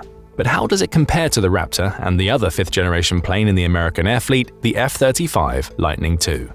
The Su-57 Felon is powered by two Saturn AL-41F1 turbofan engines that generate 35,000 pounds of force. It can reach supersonic speeds without relying on its afterburners, can climb at a rate of 64,000 feet per minute, and has a service ceiling of about 66,000 feet. Aviation experts think it has a range of 750 miles. Some of the Su-57's best features are its 7,500 kilogram payload capacity, with 10 internal and 6 external holders for missiles and bombs, and its 3D thrust vectoring engines, which make it formidable in dogfights. There are some other clever features built into the Su-57. One of them is a laser defense turret capable of blinding incoming infrared-guided missiles that makes it particularly effective while defending against short-range munitions like the AIM-9 Sidewinder. The Su-57 does have a major weakness, however, its relative lack of stealth. Some experts do not even consider it a true stealth aircraft. Most of its stealthy features are concentrated at the front, while the flanks and rear are vulnerable. Although the Felon is a big improvement compared to Russia's previous aircraft, with a radar cross-section of supposedly 0.1 square meters, it can reportedly be detected up to a range of 35 miles, which still falls far short of American standards. The F-22 Raptor, by contrast, is supposedly detectable only at a range of 10 miles. Meanwhile, the Su-57's other competitor, the F-35, has the cross-section of a metal golf ball and is only detectable at even closer range. The F-35 has a top speed of Mach 1.6, a service ceiling of 50,000 feet, and a climb rate of 45,000 feet per minute. The F-22, meanwhile, has a top speed of Mach 2.25 and can reach supersonic velocity without using its afterburners. It has a climb rate of 62,000 feet per minute and a service ceiling of about 60,000 feet. Like the Su-57, its twin Pratt & Whitney F119 PW100 engines are capable of thrust vectoring. Two things matter the most to modern air battles: range and stealth. The plane that can shoot down its target from beyond visual range before being detected will have an overwhelming advantage in an aerial confrontation. These are precisely the areas where the F-35 excels, and it will excel further once it gets its new radar, the AN/APG-85. The F-22, with its AN/APG-77 radar, also has a high situational awareness, with a 360-degree view and TR modules which enable 270-degree coverage around the Raptor. The Su-57 has an advanced AESA radar of its own, the N036 Bielka. This radar's X and L band capabilities allow for improved situational awareness and electronic warfare measures and countermeasures. The radar can reportedly detect targets of 11 square feet from 250 miles away, and it's spread across the Su-57's body to increase the plane's situational awareness. However, this radar is unlikely to match the F-35's flying supercomputer attributes. The current AN/APG-81 radar on the F-35 likely has at least 50 miles on it, and the new radar will have an even greater range once it's installed. One-on-one, the F-35 will likely be able to detect and shoot down the Su-57 first, especially once it gets its AIM-260 JATM. The F-22 will be able to do the same. The F-22 and F-35 working in concert make for an even more formidable pair, as the F-35's sensor fusion abilities make the F-22 better able to complete its missions. The F-22 will be well conditioned to detect and shoot down the Su-57 from long range, especially with the added help. In a dogfight, the Su-57 would have a significant advantage over the F-35 thanks to its superior speed, maneuverability, ceiling, and climbing rate. The F-35 was not a plane built for such close combat. The F-22, on the other hand, was. In a dogfight, much would depend on the training of the two pilots, although in this area the default advantage likely goes to the American pilot. American pilots get over 200 hours of flight time per year, while their Russian counterparts get between 130 and 180. With this in mind, we can look at the design differences between the two planes. Both emphasize maneuverability, but the Su-57 also emphasizes speed. One aviation expert, Piotr Batowski, has claimed that the Russian plane has much more maneuverability at supersonic speeds than any previous fighter. The Su-57's infrared search and track systems also provides a significant advantage. The Su-57 can also carry more weapons than the F-22, with 12 hardpoints against the latter's 8. However, the F-22 has a higher turn rate than the Su-57. Although it has 2D rather than 3D thrust vectoring, its nozzles give it the power to turn more narrowly, which is the most important factor in a dogfight. So while the F-22 would prefer to stay at long range and shoot the Su-57 down before the Russian plane can detect it, it can more than hold its own in a dogfight, even though the odds for the Russian plane would be far more even at that range. The battle for supremacy in the skies did not take place solely in that domain, however. Ground-based air defense systems play critical roles. The United States and Russia both have a series of sophisticated air defense systems. Two of the more famous ones are the American Patriot and the Russian S-400. The Patriot had its beginnings in the 1960s and entered service in the early 1980s. It still serves as the US Army's main defense against incoming ballistic missiles, with additional upgrades to its missile and radar systems making it adaptable to a changing battle environment. In 2023, the Patriot made headlines by shooting down one of Russia's hypersonic Kinzhal missiles targeting Kyiv, revealing its staying power as a defense system. A Patriot battery consists of a command post, 8 launchers and support vehicles. One battery can support up to 16 launchers if need be. To establish a strong defensive network, batteries are located between 18 and 25 miles from each other. 4 missiles are typically carried per container. The current Patriot uses 2 types of missiles, the PAC-2 and the PAC-3. The PAC-2 had its origins in the 1990s and improved on the original PAC-1 missile that had shown a few shortcomings in the Gulf War. The PAC-2 missile follows the Patriot battery's AN/MPQ-53 phased array radar system to carefully track its target. Once guided near the target, the PAC-2 passively tracks it and then detonates. The PAC-2 has a range of about 100 miles and a maximum altitude of 15.5. The PAC-3 is a smaller missile and weighs only 2/3 as much as the PAC-2. Because of its compact size, a single Patriot launcher can carry 16 of them rather than 4. The PAC-3 is not designed to detonate at a distance away from an incoming projectile, but rather impact it directly. The PAC-3 therefore has a set of 180 solid-fueled altitude-controlled monitors in its forward section to give it better maneuverability in flight. It also has a Ka-band radar seeker to guide it toward its target in the final phases. Because of its lighter weight and superior propulsion system, the PAC-3 can defend an area 7 times greater than the PAC-2. The Patriot's radars currently do not have 360-degree coverage, but a new radar in development called the Lower Tier Air and Missile Defense System will give it this upgrade. The new system will be an AESA radar with gallium nitride power amplifiers. Such amplifiers will improve the Patriot's resistance to enemy electronic warfare attacks and provide greater situational awareness. Testing of the system began in May 2022, and the initial delivery of the new radar system was slated for December 2023, but the Army was having some difficulties that made experts doubt whether that date would be met. Contrasting with the Patriot is Russia's S-400 Triumph. The system saw its genesis in the 1990s and became operational in 2007. The S-400 uses 3 different types of missiles. The first is the 48N6, which has a range of about 155 miles and can intercept incoming ballistic missiles at a radius of about 40. The second is the 77N6, which directly impacts its target like the PAC-3. These missiles are specifically designed to destroy the warhead of an incoming ballistic missile. In a nuclear scenario, this would limit radioactive fallout by avoiding a detonation. Finally, there is the 40N6.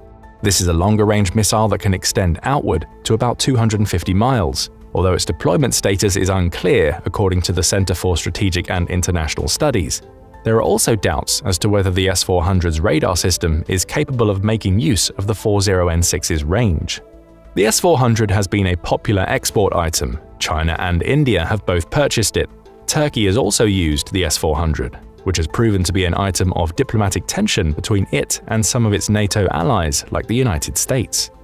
However, the S-400 has not performed as well as the Russians would have hoped for during the war. In September 2023, Ukrainian forces successfully attacked an S-400 system deep into Crimea with a weapon they claimed was a new, completely modern missile of domestic manufacture. The S-400 is also an expensive system, with a price tag of over $600 million per unit.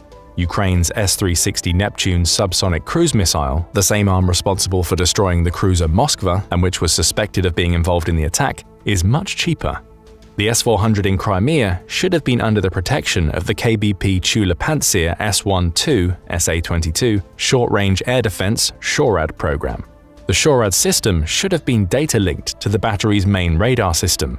Unfortunately for the S-400, it and its Pantsir radar failed to detect the incoming Ukrainian projectile, while the SHORAD system proved unable to shoot it down. Ukraine has had no such problems with its Patriot batteries. Beneath the waves, Russia's latest submarine is the Belgorod, the so-called Doomsday Sub. This is the largest submarine in the world, with a length of 603.6 feet and a width of nearly 60. It displaces 14,700 tons on the surface and 24,000 tons when underwater. It can dive to a depth of over 1,700 feet. Thanks to it being nuclear-powered, it can stay at sea for months. While the Belgorod is a multi-purpose vessel that's supposed to be able to hold midget submarines and other vehicles capable of conducting intelligence and surveillance, although it has shown difficulties doing so, its major function is to serve as the launch platform for the Poseidon nuclear-armed drone torpedo. The Poseidon torpedo's supposed purpose is to detonate in coastal waters and inundate nearby communities with radioactive tsunamis. Unfortunately for the Russian vessel, most of these claims, if not all of them, are hype. While the Poseidon likely poses a dangerous yield between 1 and 2 megatons, which would do significant damage to coastal areas, it would need to get close to concentrate its radioactive material into the target area. This poses a problem because the Poseidon's advertised speed of over 100 knots would make it easy to detect, especially in the shallower waters near coastal areas. The Poseidon torpedo would also produce a significant amount of waste heat because it's not large enough to host mitigation mechanisms if it's nuclear-powered as the Russians claim. Perhaps it should be unsurprising that all tests of the Poseidon torpedo appear to have been unsuccessful. America has a better track record in special-purpose underwater warfare. One of the United States Navy's best submarines is the USS Jimmy Carter, named after the 39th president, who was the only one with submarine service. The submarine is the final vessel in the Seawolf class and entered service in 2005.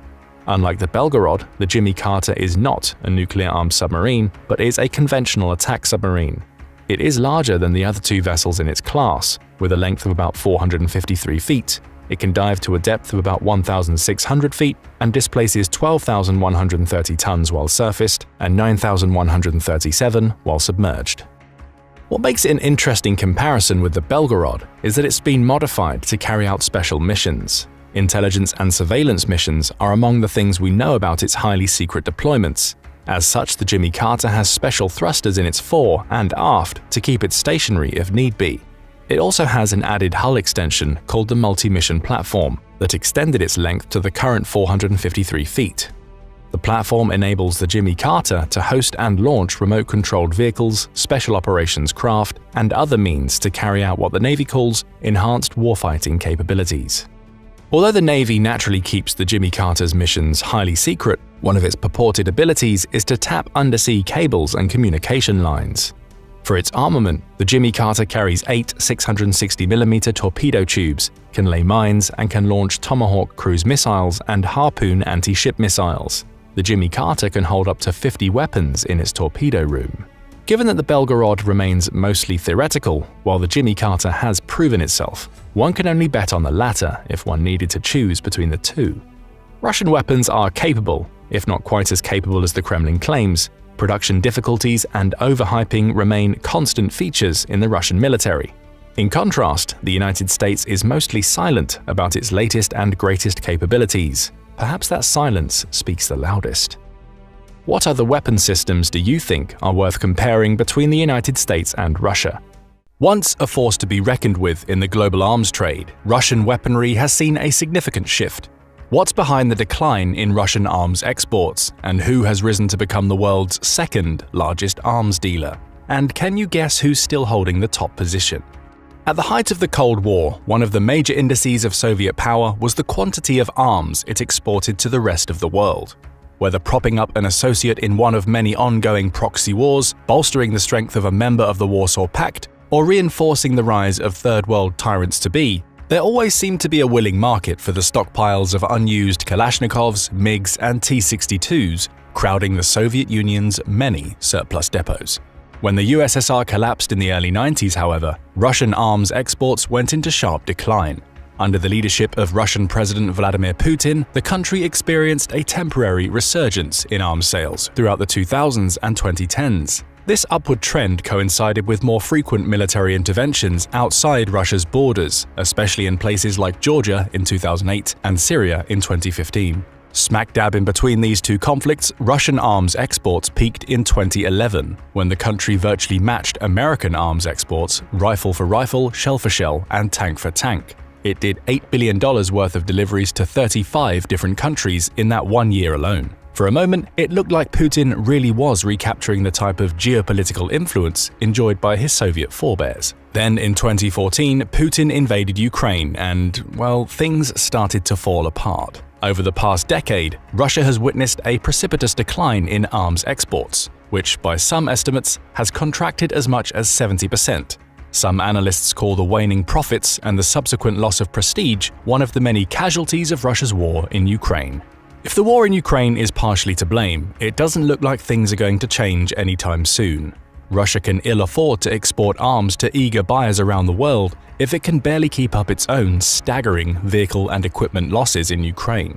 The longer the war stagnates, the more equipment Russia will be forced to throw into the meat grinder. The more equipment it consumes, the less there is on the table for Russia to export. It might be simple maths, but it's also a damning equation for the Russian arms industry. Naturally, one man's problem is another man's opportunity. Since the end of the Second World War, there has been an almost immutable balance in global arms exports between the United States, the biggest seller of global arms worldwide, and the Soviet Union, whose mix of high-end aircraft, air defense, and battle tanks, as well as reliable, durable, and cheap small arms weapons, found ready buyers the world over.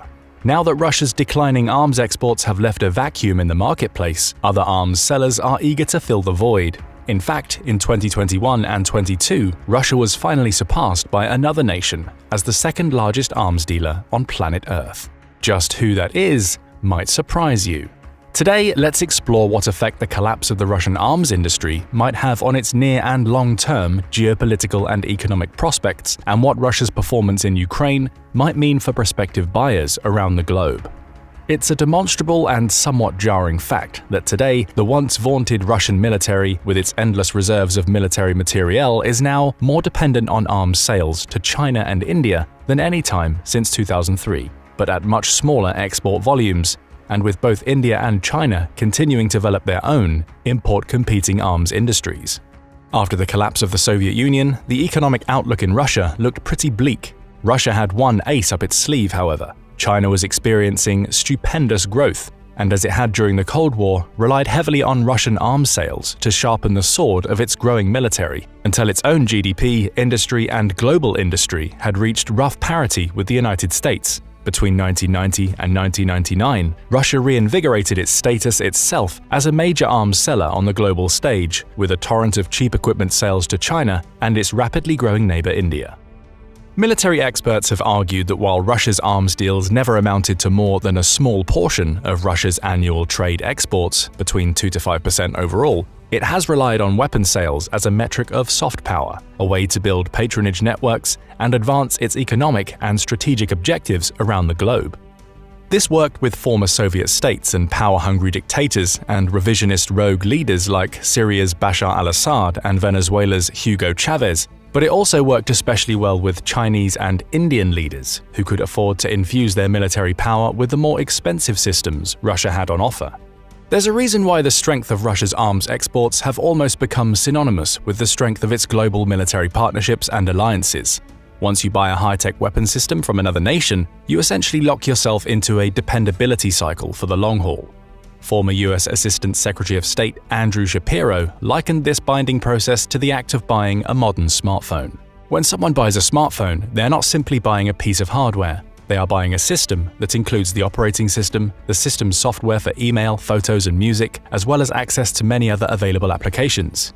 Therefore, an individual is in fact entering into a relationship with a particular smartphone company over the life of that phone.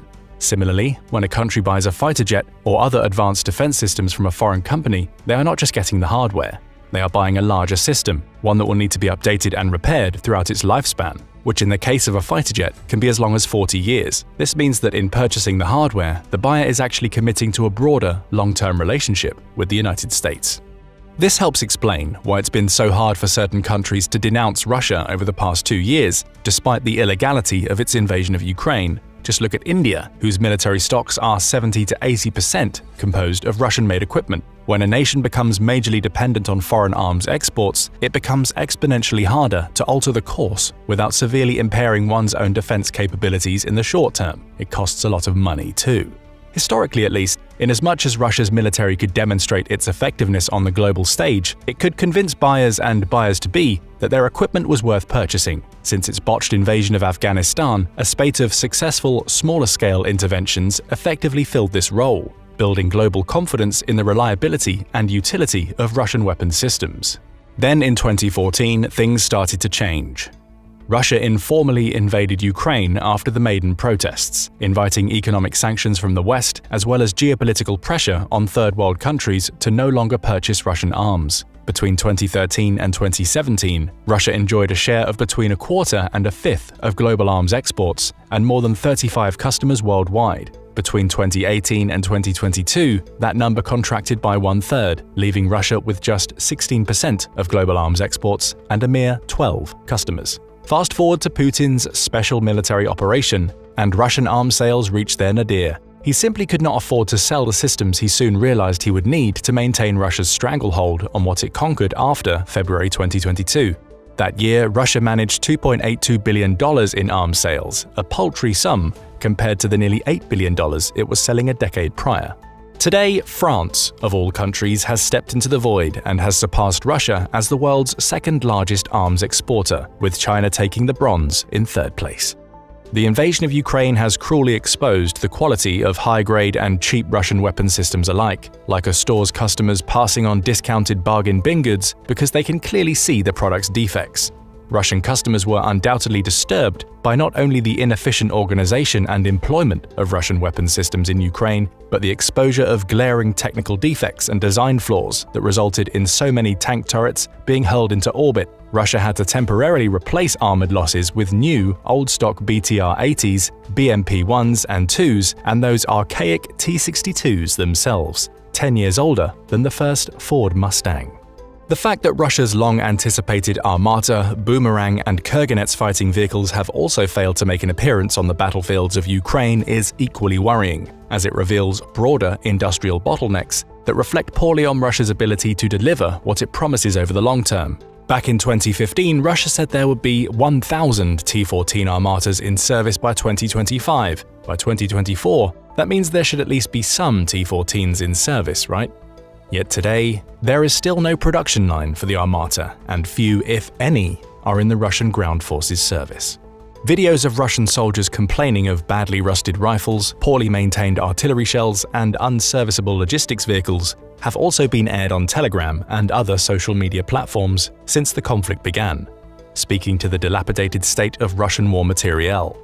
Conversely, think of the benefits reaped by American arms dealers who are receiving real-time endorsements for state-of-the-art weapons being used against a near-peer threat for the first time. The poster child in this example is clearly America's HIMARS system, which has proven so effective in Ukraine that Taiwan, Poland, and Australia have not only put in for a new wave of orders, but Germany, yes, Germany, recently agreed to conduct a joint project with Lockheed Martin to create its own version of the platform. It's clear that Russia's customers are beginning to see the writing on the wall. If they are serious about their own defense, they should probably look elsewhere. Many are beginning to recognize that Russia's own defense needs will constrain its ability to fulfill its long-term arms orders. This at least was the conclusion of Serbian President Aleksandar Vučić, who in the aftermath of Russia's November 2022 withdrawal from Kherson, expressed Serbia's need to create its own future with regards to its military capabilities. Armenia recently jumped ship too, criticizing Russia's failure to deliver the goods or offer meaningful support in its war with Azerbaijan.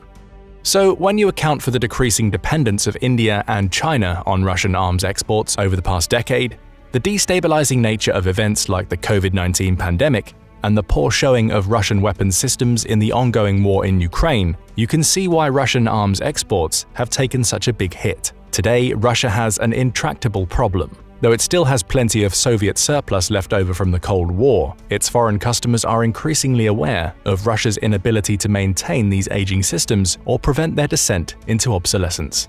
Likewise, as Russia becomes even more isolated on the global stage, sanctions will restrict access to advanced technologies and components it needs to produce sophisticated weapons. These include the optical systems, bearings, machine tools, engines, and microchips, which have notoriously gone missing throughout Russia. These limitations will undoubtedly affect the competitiveness of Russia's arms in the global market, as arms manufacturers prioritize the restocking and rehabilitation of lost or damaged equipment in Ukraine.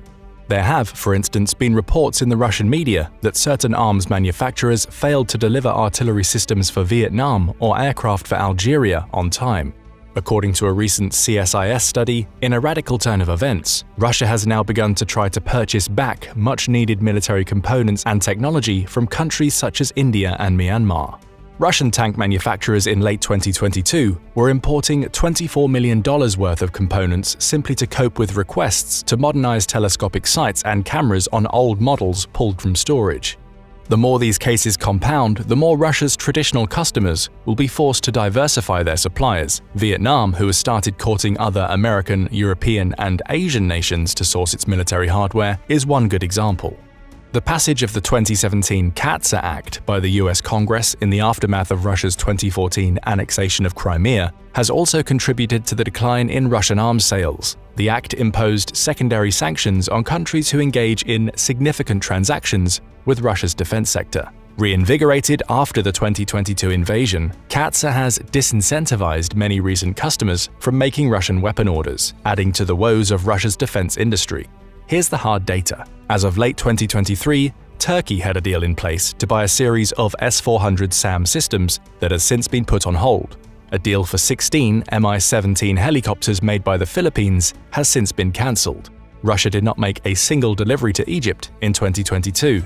Between 2018 and 2022, combat aircraft and helicopters accounted for roughly 40% of Russian arms sales. By the end of 2022, it had contracted out only 84 compared to 1,371 aircraft and helicopters ordered for the United States and 210 for France. There were only 13 pending deliveries for SAMs by late 2023. There were only 444 pending deliveries for tanks.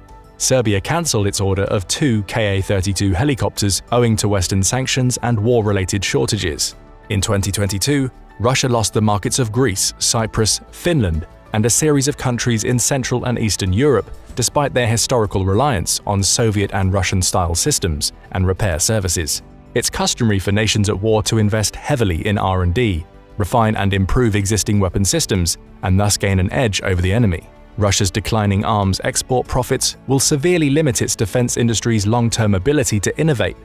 Instead of advancing the development of its fifth-generation fighters, the Su-57 and Su-75, Russia has had to focus on ensuring it can maintain and replace its current fleet of second, third, and fourth-generation fighter aircraft. As it does so, it will continue to fall behind countries like China, whose R&D expenditures far outmatch Russia's in most categories. If it cannot afford to innovate, Russia runs the risk of repelling additional customers. It's a self-fueling cycle. Today, half of Russia's total arms exports are aircraft: MiG-29s, Su-27s, Su-30s, Su-35s, and Yak-130 jets doled out to Vietnam, China, India, Algeria, and Egypt. CAATSA sanctions have made it nearly impossible for Russia to find buyers for its most advanced offering, the Su-35, a plane it describes as a fourth-generation plus model, owing to the extent of its modifications and modern capabilities. China and more recently Iran are the only markets willing to buy, but Russia can hardly produce enough to warrant a serious bid. Even before the war in Ukraine, Russia only produced 5 Su-35s in all of 2021. Engines are a big part of Russian exports too, accounting for around 32% of its entire arms trade by late 2023. Russian-made engines extend the service life of Russian military aircraft, especially those currently employed by the Chinese Air Force. Lately, China has looked askance at Russia's ability to deliver the goods on its engine orders. It should surprise no one, but Russia has been struggling to fulfill its engine production quotas because, you guessed it, it relied heavily on Ukrainian manufacturers such as Motor Zich and Zarya Mashproyekt, which used to provide key components in Russia's engine production. According to several analysts, it's likely that the 2022 sanctions regime will further limit the Kremlin's ability to build high-quality aircraft engines in the foreseeable future, forcing China to take concrete steps towards the indigenization of the engine industry. Could these shortcomings lead to engine trouble for the broader Sino-Russian military alliance? The further you go down the list, the more Russia's issues compound. Russian manpads, anti-aircraft, and guided anti-tank missiles have always been safe purchases for Russia's faithful customers. Yet since the start of the war in Ukraine, Russia has lost hundreds of its own expensive air defense systems and has struggled to maintain the defense industrial capacity required to replace them. Hence, Moscow has to import from China. Russia has lost more than 2,000 tanks in Ukraine, roughly two-thirds of its entire fleet by some estimates, which has put severe pressure on its primary tank manufacturer, Uralvagonzavod, to replace them. It has 444 tanks on order, but this is far less than the 634 pending delivery from the United States, the 717 pending delivery from China, and the 990 pending delivery from the new boy on the block, South Korea. It's now been almost half a decade since Russia made any notable exports of large naval vessels. Smaller cruisers and patrol ships occasionally come off the line, but Russia's shipbuilding and submarine industry have been forced to work under similar constraints as Western sanctions limit their access to Western components. PR from the sinking of the Moskva and other ships didn't help either. Today, the Russian shipbuilders receive more acclaim for their capacity to produce peerless sunken reefs than their ability to manufacture safe and effective military vessels. Arms exports were once one of the few areas Russia could claim geopolitical parity with the West. No longer. Not only has it fallen behind the United States defense industry over a remarkably short span, it's now witnessing one-time customers like India and China diversifying their sourcing of military equipment and expanding their own arms export capabilities. Putin can expect Russia's arms industry to constrict even further as long as it forges ahead with the long-term occupation of Ukraine.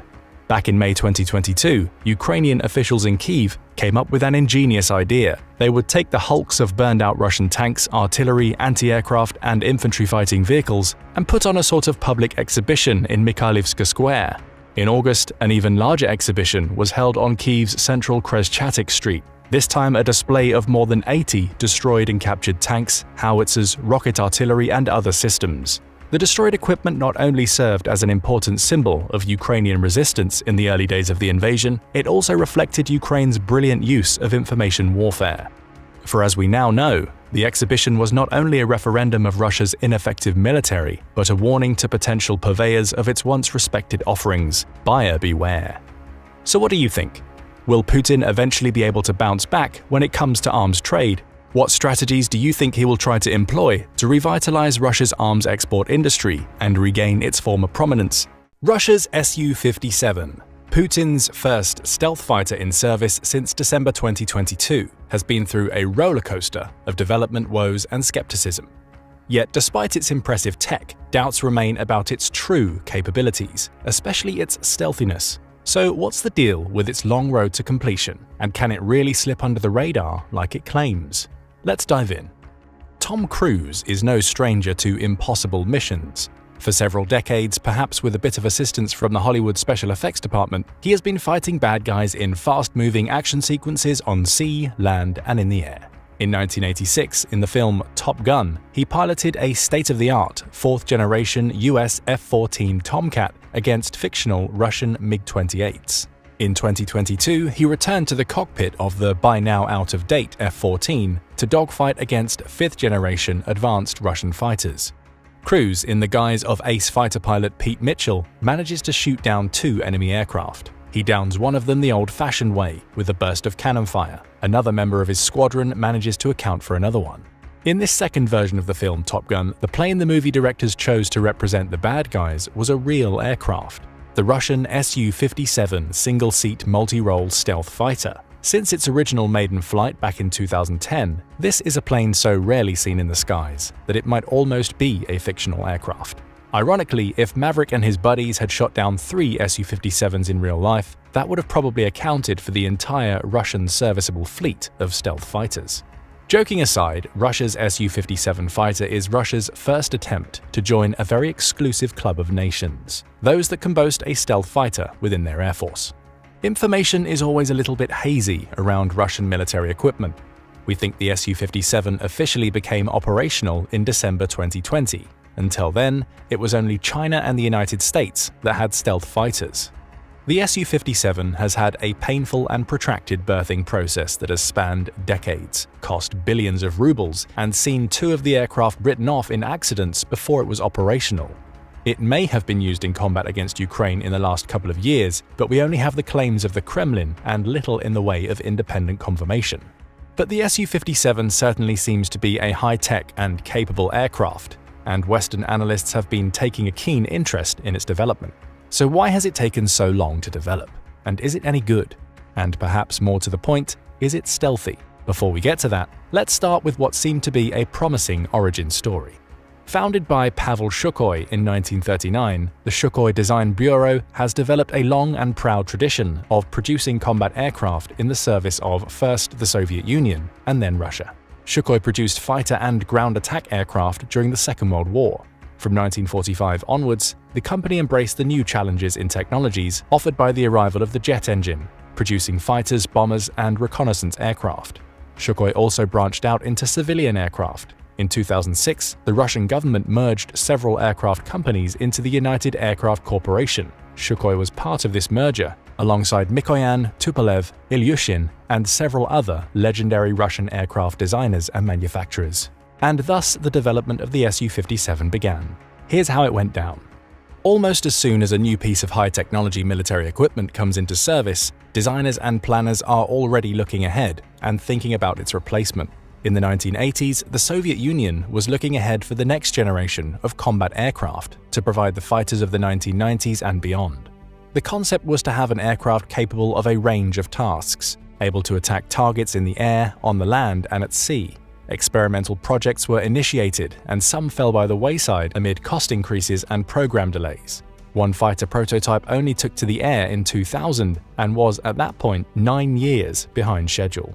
The Russian Defense Ministry started afresh and in 1999 released a new set of requirements for a fighter aircraft that could, for cost reasons, replace both the MiG-29 and the Su-27, both sizable fleets of aircraft. It was intended that the aircraft should be smaller than its predecessors as well, to fit in with limited budgets. The Sukhoi development team took part in the invitation to submit proposals. It came down to a competition between Sukhoi and MiG. In April 2002, Sukhoi was selected and invited to produce prototypes, with an intended flying trial date somewhere in 2007. At the time, the aircraft design had a prototype name of the T-50. Sukhoi themselves are speculated to have used the American F-22 Raptor as a baseline guide for their design of a stealth fighter. The Sukhoi aspiration was for a family of stealth aircraft to emerge out of the Su-57 design work. Because much of the technology was very new, as the design of the aircraft proceeded, other aircraft were used as testbeds for aspects of the T-50, such as the weapons bays, engines, and flight control systems. Sukhoi made use of their own Su-27 multi-role fighter for this, and even retained some of these innovations on the Su-27 to make an upgraded Su-27. This proved so successful that the Russian Defense Ministry bought this new Su-27 version and renamed it the Su-35. The Su-35 is actually quite similar to the Su-57, apart from the stealth aspect, which the Su-57 reportedly has and the Su-35 does not. The project started to come together. The basic design was approved in 2004, and this triggered the release of more Defense Ministry funding into the project. In August 2007, the Russian Air Force announced the development was complete and that trials would soon be starting. The Soviet Union and Russia have marketed their military hardware all over the world. A fifth-generation stealth fighter aircraft would be no exception. Getting a large overseas order early on would take the financial pressures of the Su-57 project. India had bought much Russian military equipment in the past, and expressed very strong interest in acquiring the Su-57. There was talk of potential sales of 200 or 300 aircraft. A deal was signed between Russia and India in 2010. But this is where cracks literally started to emerge in the program. A dozen flying and non-flying prototypes had been produced. Although flight testing and the maiden flight were due to begin in 2007, the flights were delayed. There were problems with the engines, flying trials were pushed back to 2010, and when they did take place, it soon became apparent that the airframe structure had significant problems.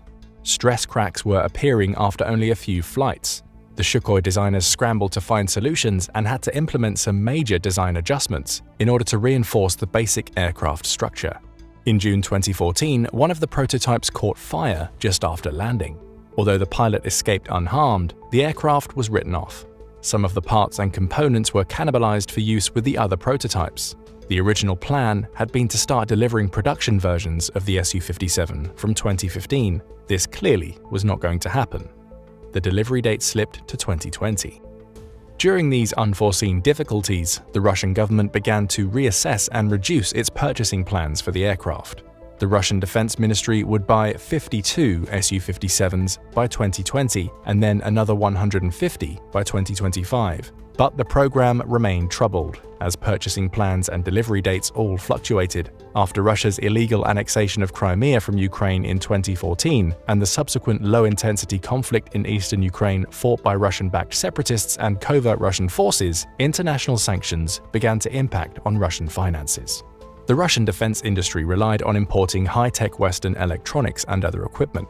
These important components became harder to access on the open market. Sanctions were to become even tougher when Russia launched a full-scale invasion of Ukraine in February 2022. India started to back away from the big purchase order of Su-57s and in 2018 cancelled the deal completely. Large-scale production of what was a very expensive aircraft was now looking very doubtful. But in 2019, Russian President Vladimir Putin jumped in to tip the scales, perhaps even with his eye on a coming war with Ukraine. In May, the Kremlin released a statement that 76 Su-57s would be bought and would be delivered by 2028, but production of the aircraft remained slow. Reportedly, one was made in December 2020, and another 4 had emerged by the middle of 2022. Despite the problems, the aircraft had now flown publicly at airshows, and analysts had been able to take a look. The aircraft was light, maneuverable, and agile. Commentators were impressed. Marketing brochures and Kremlin official statements hyped up the capabilities, not least the fact that it was a stealth aircraft with long-range strike capability. But good intelligence analysts try not to take anything for granted. If it could do everything that the brochure advertised, the Su-57 would represent a very credible opponent for current US and NATO frontline fighter aircraft, such as the Eurofighter Typhoon, the F-22 Raptor, and the F-35 Lightning. But one former US pilot wryly observed, "Is it a current threat? Well, not now, because there is only one of them." Another ex-pilot observing the smooth takeoff and acrobatics of an Su-57 at an airshow was impressed but slightly dismissive of the fancy aerial display designed primarily to please the tourists. He was more interested in how the aircraft would perform with a full load of fuel and a heavy payload of weapons.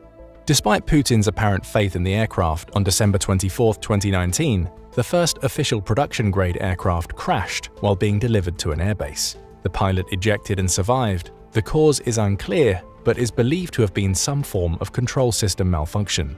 So what sort of capabilities have been advertised for the Su-57?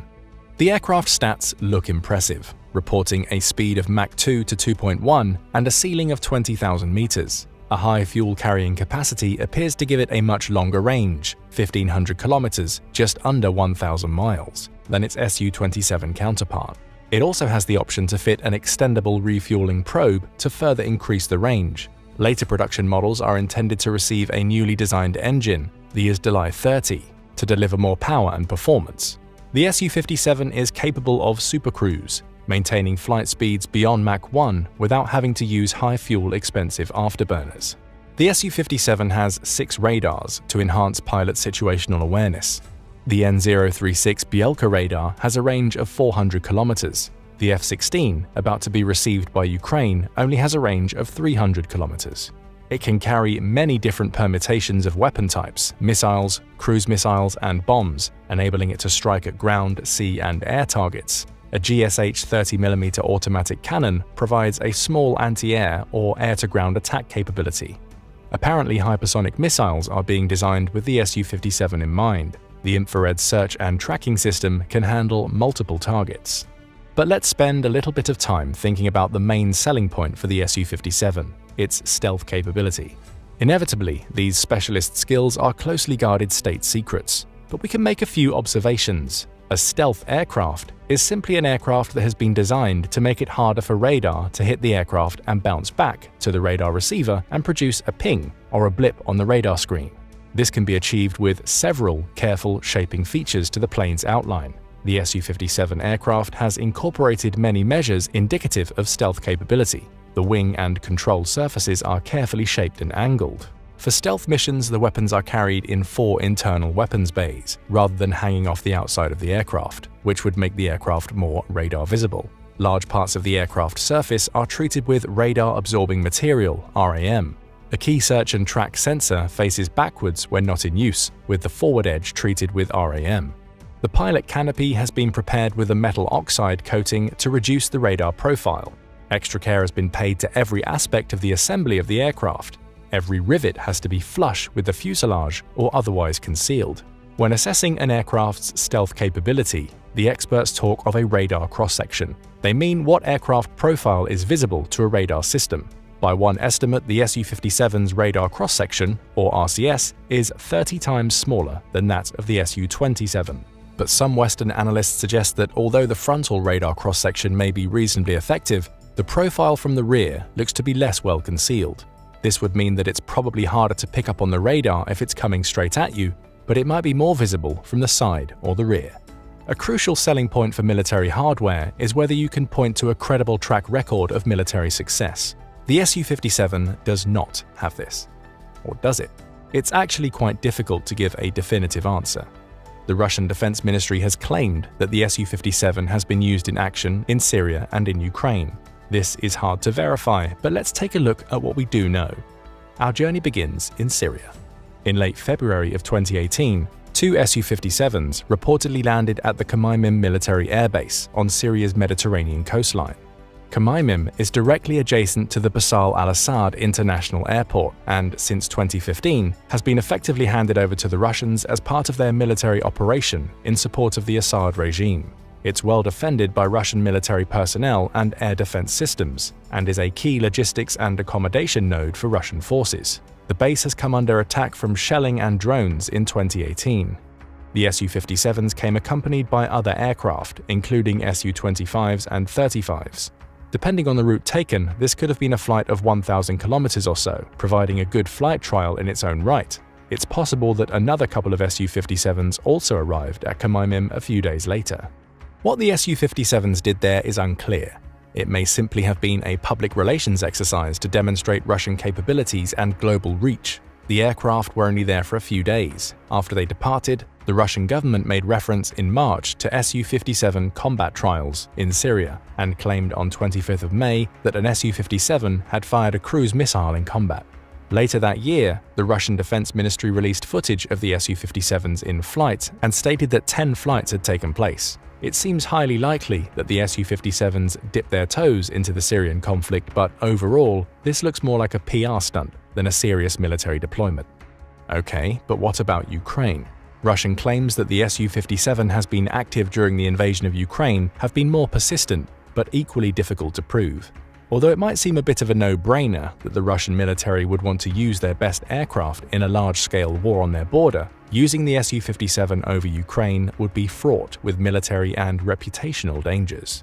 According to estimates, there are perhaps 10 to 15 Su-57 aircraft in total. It's fair to assume that not all of these would be operationally ready at any one point in time. This amounts to a very small potential strike force, and one that could not realistically afford to lose more than 1 or 2 in combat. Multiple Russian sources started claiming that the Su-57 was used in action during the war, from 2 or 3 weeks after the start of the invasion. On 22nd of June 2022, Russian state media referred to the Su-57 combat operations in relation to Ukraine. On the 5th of November 2023, Russian media claimed that the Su-57s had been active over Luhansk, a region of Russian-controlled eastern Ukraine. Perhaps more credibly, the British Ministry of Defence Intelligence Group have assessed that the Su-57 has almost certainly been used in the war. Okay, so what could this mean? The Russian Air Force has suffered catastrophic losses during its invasion of Ukraine. According to plausible estimates, well over 300 aircraft from a Russian Air Force operational strength pre-war of around 900 aircraft. The Ukrainian air defense system has greatly improved during the conflict and now presents a very effective shield against Russian aerial encroachment. This looks likely to have caused the Russian Air Force to limit the amount of aircraft it risks to actually fly over Ukrainian territory. It is likely that US and NATO intelligence-gathering aircraft operating over NATO or international airspace in Eastern Europe are scooping up as much information as possible regarding Russian air deployment activities and operations and relaying this to the Ukrainian Defense Ministry. Many Russian air attacks are now conducted from Russian aircraft firing long-range missiles from Russian airspace. But even this does not make them entirely safe. Ukrainian air defense weapons include the Patriot, which has a range of 50 to 100 miles. Drones and other missiles also put Russian aircraft at risk on their bases inside Russia. So it's likely that Russia is remaining highly cautious with the Su-57 over Ukraine, not wishing to overplay their hand and expose it to undue risk. From what we've seen so far, the Su-57 is being used to undertake just enough aerial activity to be able to claim operational experience, but not enough to use it in a serious way that might knock out key Ukrainian military targets by using its stealth capability. If an Su-57 crashed in Ukraine, it would be a major propaganda blow for Russia and potentially a rich source of technological and tactical intelligence information made available to the Ukrainians and their Western allies. The views from the Ukrainian military suggest they certainly do not rule out the possibility that the Su-57 has been deployed in some way. One Ukrainian colonel observed that it's hard to identify specific aircraft types from the radar screen. The Su-25 and Su-35 can conduct similar non-stealth attacks with a similar profile. The colonel may know a little more than he's letting on. Perhaps the only real proof that a Russian stealth fighter was operating over Ukraine would be if a Ukrainian ground target suddenly exploded and the Ukrainians were at a complete loss to explain who had done it. That would be the perfect demonstration of a stealth attack. Conversely, however, if a Russian stealth attack was seen on the radar and easily intercepted, the Su-57's credibility would be instantly blown. So the question is, does Mr. Putin feel lucky? One thing's for sure, it's been a troubled path for Sukhoi's 5th-generation stealth fighter, and unfortunately for Russia's Su-57 program, it looks to be having very similar problems to the Russian T-14 next-generation main battle tank program, which we covered in one of our previous episodes. Both projects have struggled with design issues, have little to show for several decades of effort, and are now struggling with funding, technology, and a lack of crucial overseas sales. There are very few, only handfuls really, of the equipment known to be in existence, and no convincing demonstrations that either the aircraft or the tank are operationally ready in any meaningful sense. But work is still ongoing. Sukhoi is developing an Su-57 upgrade, known as the Su-57M. Flight trials of the Su-57M reportedly took place in 2022. There has been talk of a smaller naval version capable of landing on an aircraft carrier, but Russia does not have a viable carrier force at present. Perhaps of more immediate interest, in July 2021 there was reporting that a 2-seater variant of the Su-57 was being built. This was described as a training version, but also something that might provide for a weapons officer to operate unmanned aerial vehicles or drones. Drone technology is causing something of a revolution in military affairs, due in large part to the innovations emerging from the Ukrainian battlefield. This is definitely something to keep an eye on. There is little concrete evidence that the international arms community have been wowed by the arrival of the Su-57.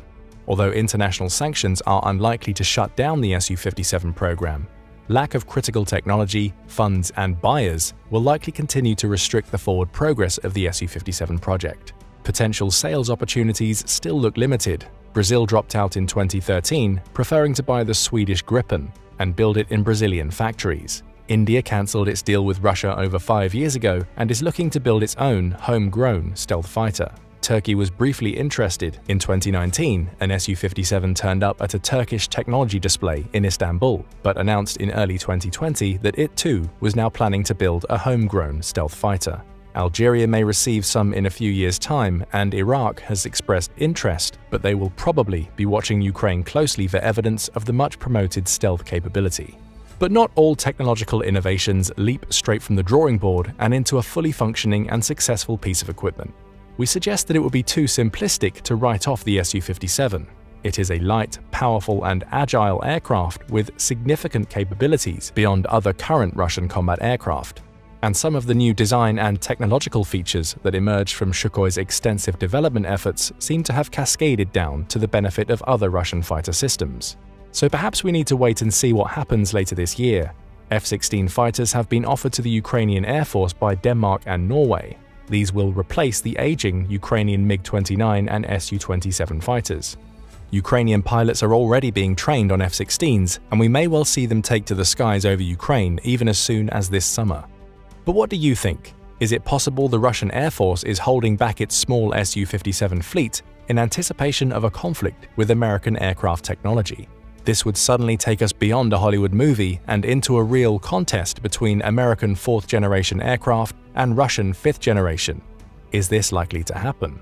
Whichever way you assess the war in Ukraine these days, you'll probably be left wondering the same thing as everyone else. What on earth has happened to Putin's infamous Air Force? Fighter jets like this supersonic medium-range fighter-bomber aircraft, the Su-34, or this Su-57, a multi-role fighter capable of aerial combat as well as ground and maritime strikes, should be dominating the skies over Ukraine. But instead, they're either seen fleeing the battlefield or ungracefully falling onto the ground in flames.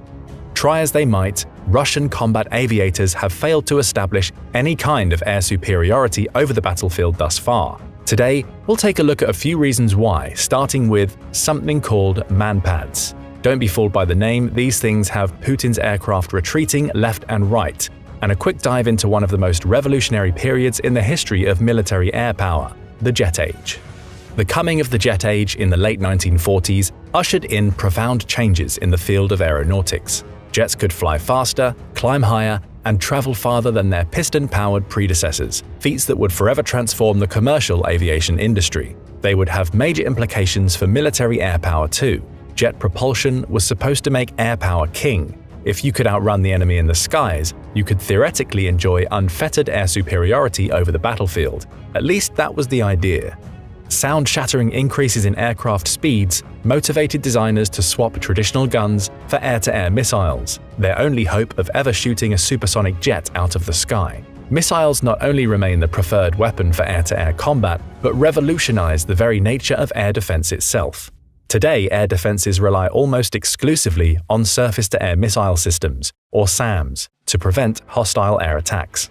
Impressively, technological advances in the 1970s made it possible to furnish vulnerable infantry with their own portable handheld anti-aircraft missiles too. Man-portable air defense systems, or manpads, are simple and cost-effective shoulder-fired rockets that lock onto aircraft using infrared homing. They can be taught to new users in a matter of a few minutes. Useful, right? Putin thought so too.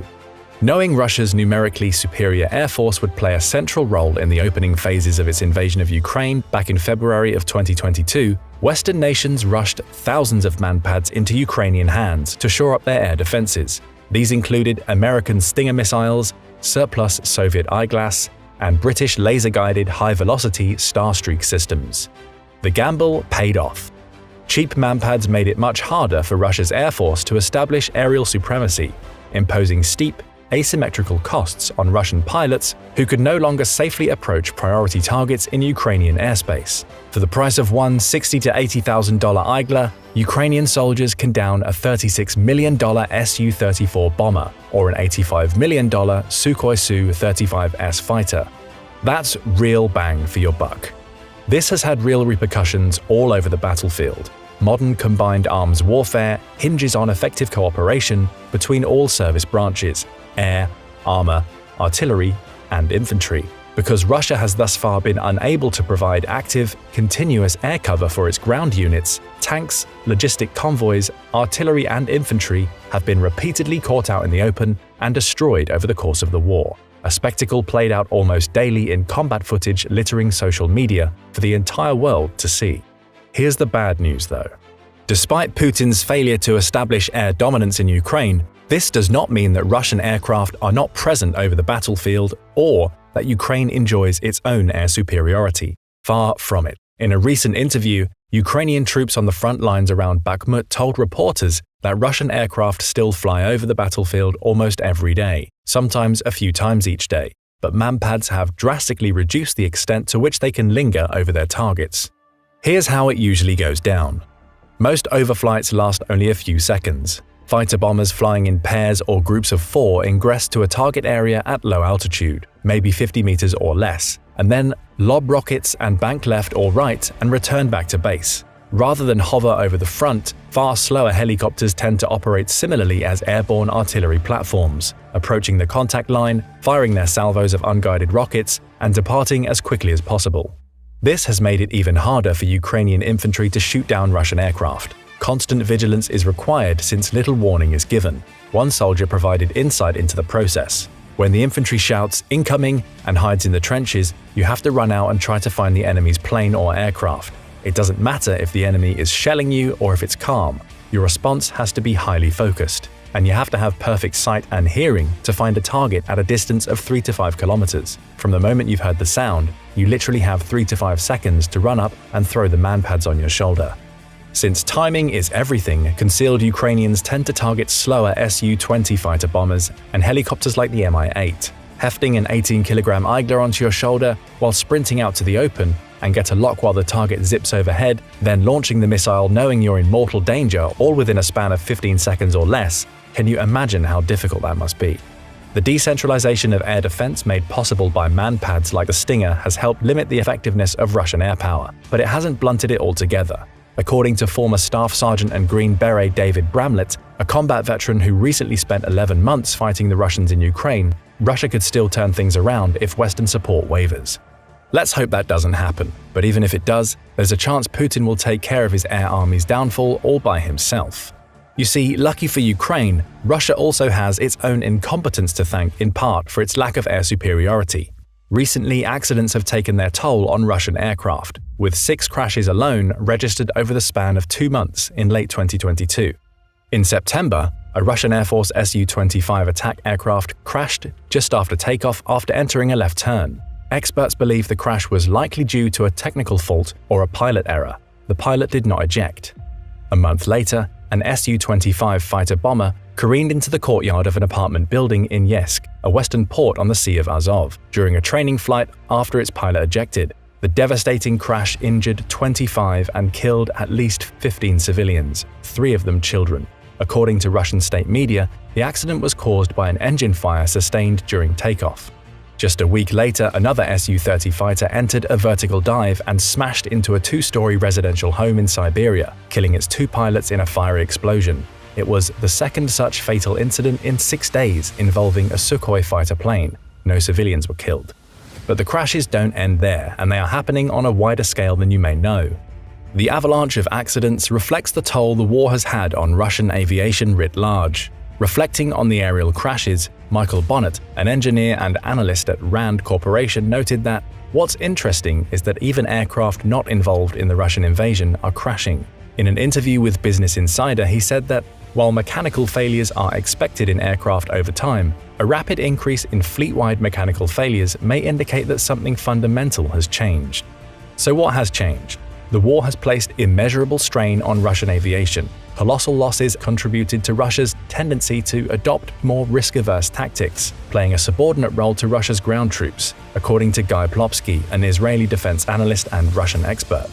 In just 8 months, Russian combat aviators flew on average 150 sorties a day for a total of 34,000 combat sorties, but the number of sorties has greatly diminished. From an early high of 300 per day, Britain's Ministry of Defense estimates that now Russia probably conducts tens of missions per day. Very few of those sorties actually enter Ukrainian airspace. General wear and tear can be expected in any war, but the immense toll has seriously impacted Russia's pool of 7,500 relatively inexperienced pilots, who are said to receive roughly 100 hours of flight time per year, 1/3 less than their NATO counterparts. The lack of training limits their ability to conduct the type of massive air campaigns Western armies almost take for granted. According to Justin Bronk, an air power analyst, since Russian pilots are trained almost exclusively to fly in pairs and have little exposure to larger exercises, get relatively few flying hours compared to most NATO fighter crews, do not have support from tankers on most operations, and are not doctrinally trained for large air campaigns, it is perhaps unsurprising in retrospect that the Russian Aerospace Forces (VKS) proved incapable of conducting a Western-style war against Ukraine. Of a pool of around 300 modernized and 400 other frontline jets, Russia has sustained 72 air losses during the war, each costing tens of millions of dollars. The losses also include pilots, which are difficult to train and even more difficult to replace.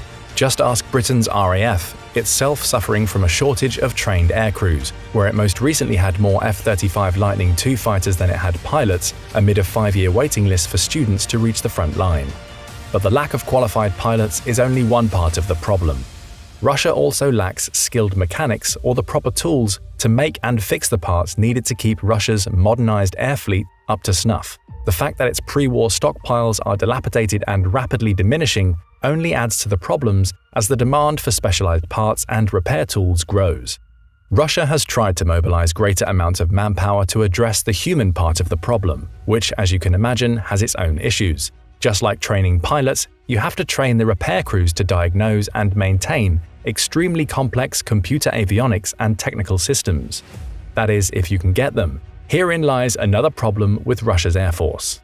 While mobilization certainly affected the small and medium-sized companies that make aviation parts, the random crashes and accidents began happening prior to mobilization. The shortage of manufacturing tools was already going on, which means Western sanctions may have had a role to play. Russia has been left in an economic and industrial vice by the West, squeezed out of its many traditional import-export markets where it has received the critical components it needs to keep its airplanes airworthy.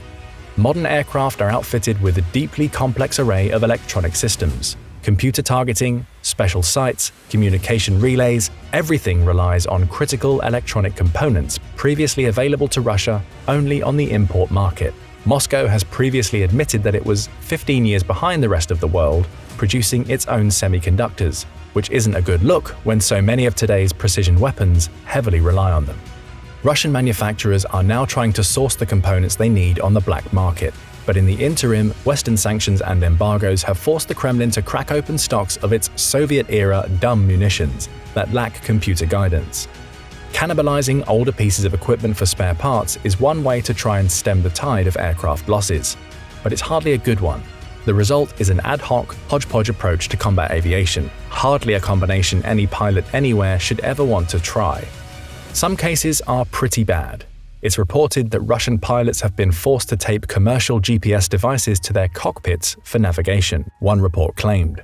There are reports of Russian aircrews being so incompetent they leave the covers on aircraft sensors before takeoff.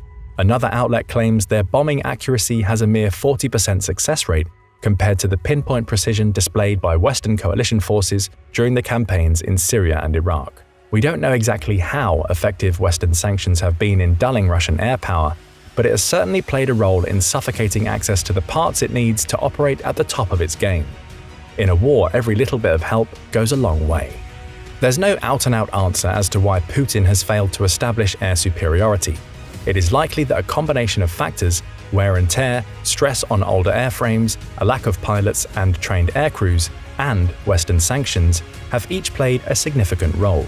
What we do know is that thanks in part to their own outstanding courage, adaptability, and resilience coupled with the material support they've received from the West, Ukraine has managed to do a lot with a little in terms of its own air defense. Talks are still ongoing over the feasibility of supplying Ukrainian aviators with Western fighter aircraft. If this were to happen, we shouldn't expect much to change anytime soon. Much like the implementation of Western main battle tanks, it will take months, if not years, to furnish Ukrainian aviators with the tools they need to become truly proficient on unfamiliar systems like the F-16, the Eurofighter Typhoon, the Assault Mirage, and other planes. That said, we should never again underestimate the pluck of Ukrainian service members who have a penchant for proving us wrong. Why do you think Russian air power is failing? Despite Russia and China investing so heavily in their militaries over the last 2 decades, the United States stands alone as having the most advanced forces in the world. And nowhere is that truer than with the US Air Force.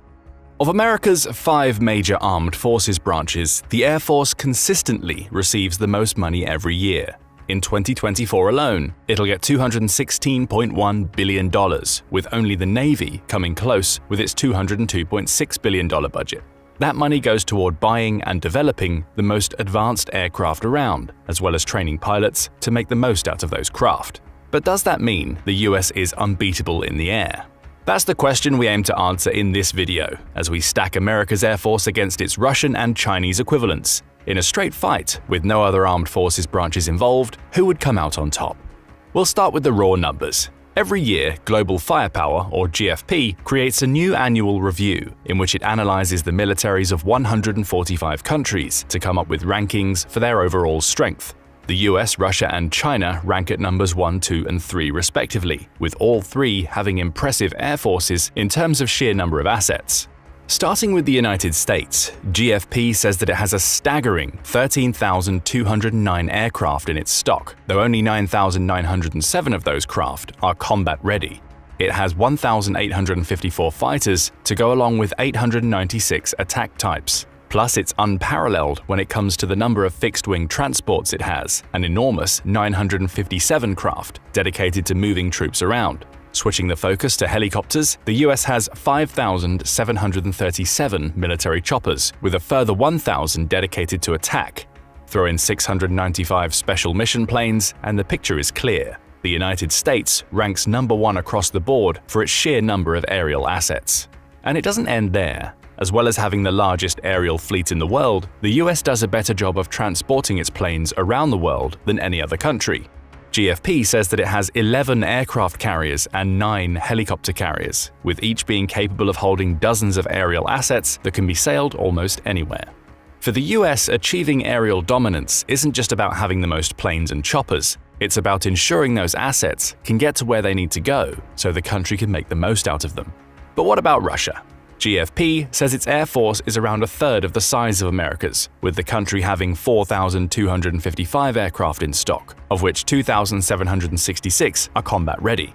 The US beats it by over 1,000 when it comes to fighters, with Russia also having around 170 fewer attack-type planes. It has half the number of transports and about a quarter the number of helicopters, with Russia essentially losing out by a substantial margin in practically every category. Add a lack of transport options, it only has 1 aircraft carrier and no helicopter carriers, and Russia's air force is less capable than America's when it comes to responding to issues further afield. China doesn't fare much better. It has even fewer aircraft than Russia, with 3,304 in stock, of which 2,478 are combat-ready. It's doing a better job of building fighters though, with the 1,207 it has coming a little closer to the US total and its 1,854. But it has far fewer transports, helicopters, and special mission craft. Plus, like Russia, it underestimates the importance of being able to transport its aircraft around the world. China only has 2 aircraft carriers and 3 helicopter carriers. So it's clear that the US can beat either Russia or China when it comes to pure numbers. But what's most interesting about GFP stats is that Russia and China combined still don't quite match up to the might of the US Air Force. The 7,559 aircraft the two countries have in stock is still more than 2,000 fewer than the United States has, with the US also handily winning in terms of being able to transport its planes around the world thanks to having 11 aircraft carriers to Russia's and China's combined 3. What does all this tell us right off the bat? In a war that sees the United States transporting troops to Russia or China, it will be able to provide far better support to those troops thanks to its aircraft carriers. It also wouldn't have to worry about losing the numbers game. It has either triple or quadruple the number of aircraft at its disposal, depending on if it's fighting Russia or China, as well as a powerful navy capable of protecting its carriers in the water. It's not looking good for Russia or China so far. However, the true measure of an air force's strength doesn't solely lie in the number of aircraft it has. Quality is also important. So let's stack some of America's most important planes up against their closest Russian and Chinese equivalents. We start with what may be the most famous American fighter of all, the F-16. There's a good reason why Ukraine has been so desperate to build a stockpile of these multi-role fighters to help it fight its war against Russia. The planes are capable of flying for up to 500 miles without needing to refuel and can carry a pair of 2,000-pound bombs, along with 2 AIM-9 and 2 AIM-120 missiles. They have a 50,000-foot ceiling and are capable of reaching Mach 2 speeds, meaning their top speed of 1,500 miles per hour doubles the speed of sound. They also come in multiple varieties. The F-16C is capable of holding 1 pilot, while the F-16D can hold 2. The US has also iterated on the design multiple times since the plane's 1979 introduction, with more recent models even being capable of carrying nuclear weapons. The F-16 isn't the most technologically advanced fighter in America's arsenal, as you'll discover soon, but it's among the most versatile. That's probably why the US Air Force has ordered 2,256 of these craft since its introduction. So what are Russia and China's closest equivalent to the F-16? For Russia, the answer is probably the MiG-29. Taking its maiden flight 2 years before the F-16's introduction, though it wasn't brought into active military service until 1983, the MiG-29 can carry 2 R-27 medium-range missiles, along with 6 R-60 and R-73 short-range missiles. It's also capable of carrying heavier bombs, with Air Force Technology News stating it can hold up to 6,613 pounds of bombs. So that would make it stronger than the F-16, right? Not necessarily. Though the MiG-29 brings more firepower to the aerial party, its heavier weight and engines lend it some disadvantages. In a straight race, the F-16 has a 200-knot speed advantage, though the MiG-29 counters that with exceptional maneuverability that could help it track the F-16 in a slow-speed fight. However, the days of dogfighting, though not over, aren't what they were in the 1980s. According to the Eurasian Times, the F-16's radar systems make it much better at providing a situational picture to its pilot, allowing it to see the enemy first and shoot them down before ever engaging in a dogfight.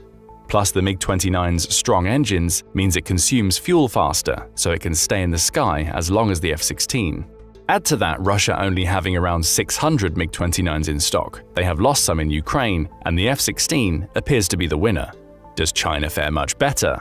Its closest equivalent to the F-16 is the J-10 Vigorious Dragon, a multi-role tactical fighter that entered service in 2005. It's available in single and double-seat configurations, just like the F-16. Also like the F-16, the J-10 can reach speeds of Mach 2, as well as having exceptional range. It can stay in the air for 1,150 nautical miles before it needs to refuel.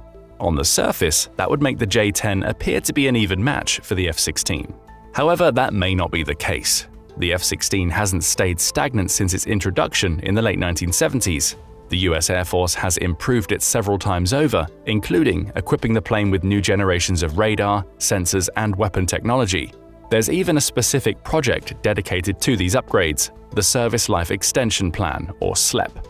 Thanks to the SLEP, the F-16 will be flyable until at least the 2040s, with the newer and upgraded versions of these multi-role fighters being equipped with technology that is used in the F-35. And again, the numbers advantage comes into play, with China only having 565 J-10s compared to the thousands of F-16s the US Air Force has on hand. If the F-16 had never evolved, it would be roughly equivalent to the MiG-29, but thanks to its constant iterations, it's likely superior to Russia's multi-role fighter, in addition to being at least on par with China's. Now let's switch focus to jets that have stealth capabilities. For the United States, the F-22 may be the best stealth fighter it has. At 62 feet and with a 44-foot wingspan, it's larger than the F-16. It's also heavier. It weighs 43,340 pounds when it's unloaded. The jet can hit Mach 2 with supercruise capabilities and has a 1,600 nautical mile range. It's also lethal. The fighter comes backed with an M61A2 20mm cannon, as well as side weapon bays that can carry AIM-9 heat-seeking missiles. Up to 6 AIM-120 radar-guided missiles can also be loaded into the plane, but it's the engine that's the real standout. According to the US Air Force's official website, the F-22's engines create more thrust than any other fighter plane, which is key to allowing it to cruise at speeds of Mach 1.5 without engaging afterburners. But Russia's Su-57 isn't too far away from those specs. It's also capable of hitting Mach 2, even though it's a slightly larger craft at nearly 66 feet and with a wingspan of around 46 feet. The problem is that the Su-57 has experienced several production problems.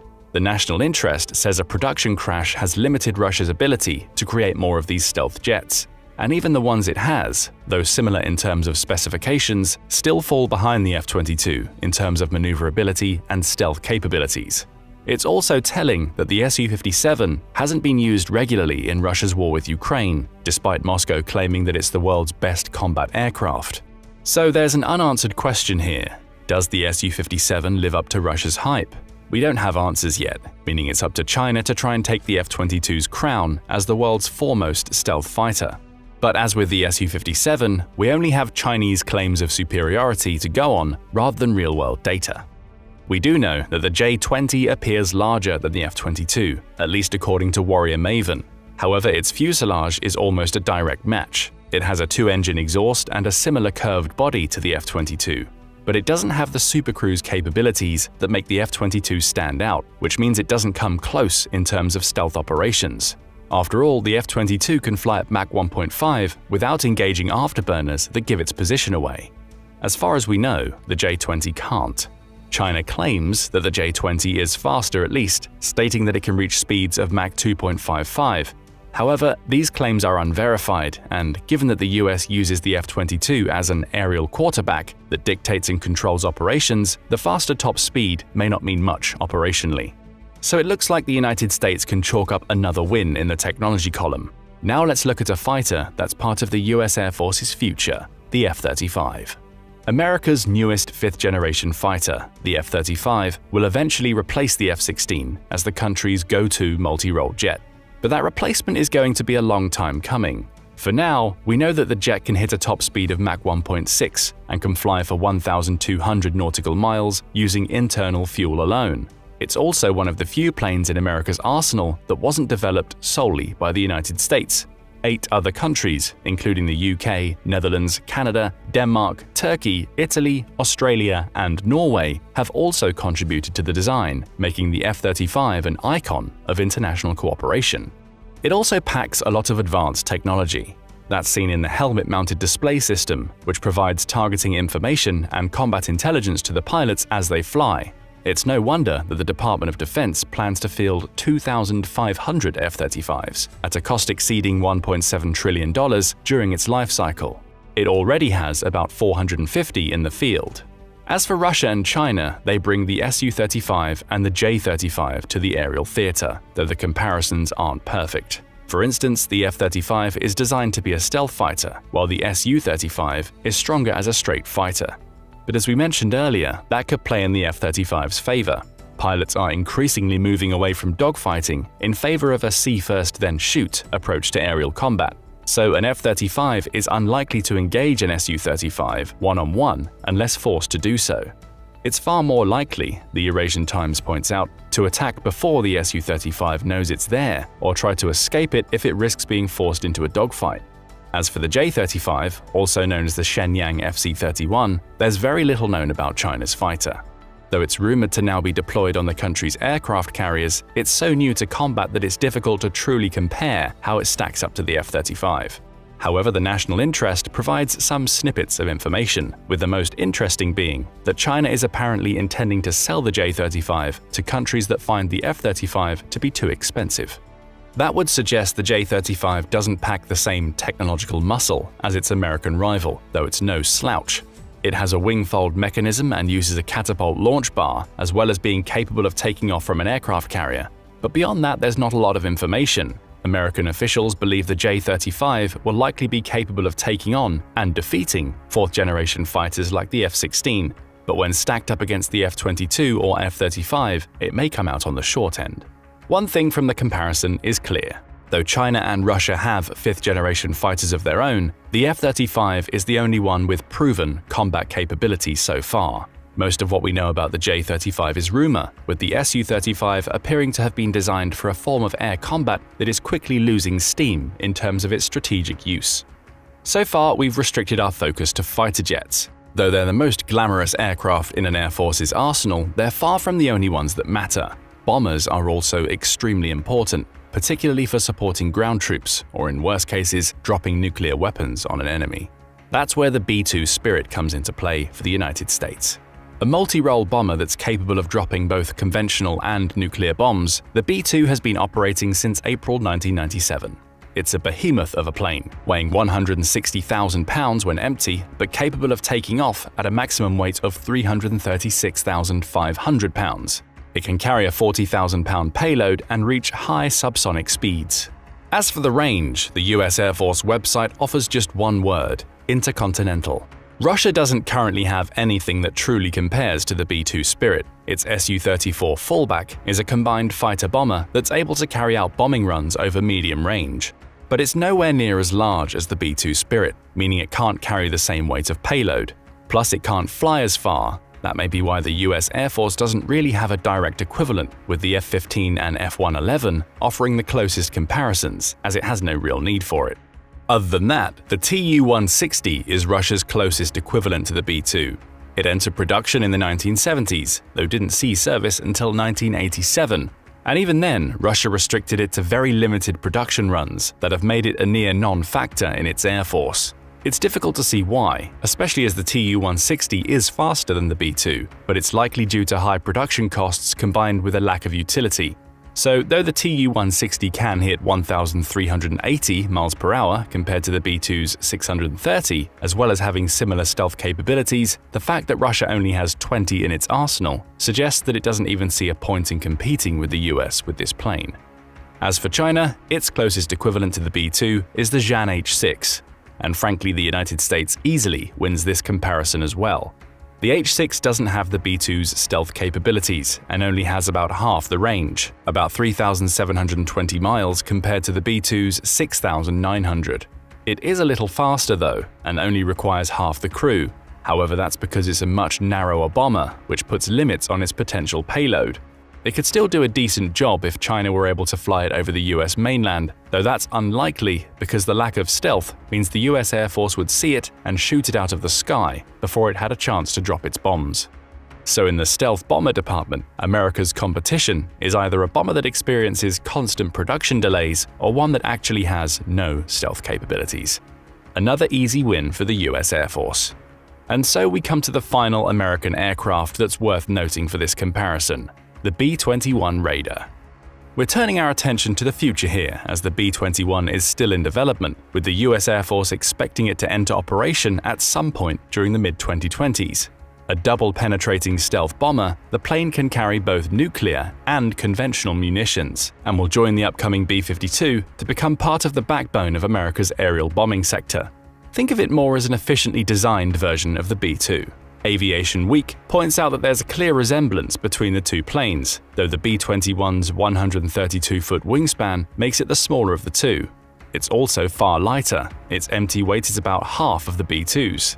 Despite that, it has a huge weapons bay and will be capable of reaching speeds of Mach 0.8 when in the air. Russia's closest equivalent, the PAC-DA, is also still in development. It can reach subsonic speeds topping out at around 559 miles per hour, with a service ceiling believed to be around 78,000 feet. It's also anticipated to enter operations at some point in the 2020s, though there's far less information available about it than for the B-21. It also doesn't appear to be capable of dropping nuclear weapons, with its focus being on X-45 air-to-surface missiles, anti-ship missiles, and precision bombs.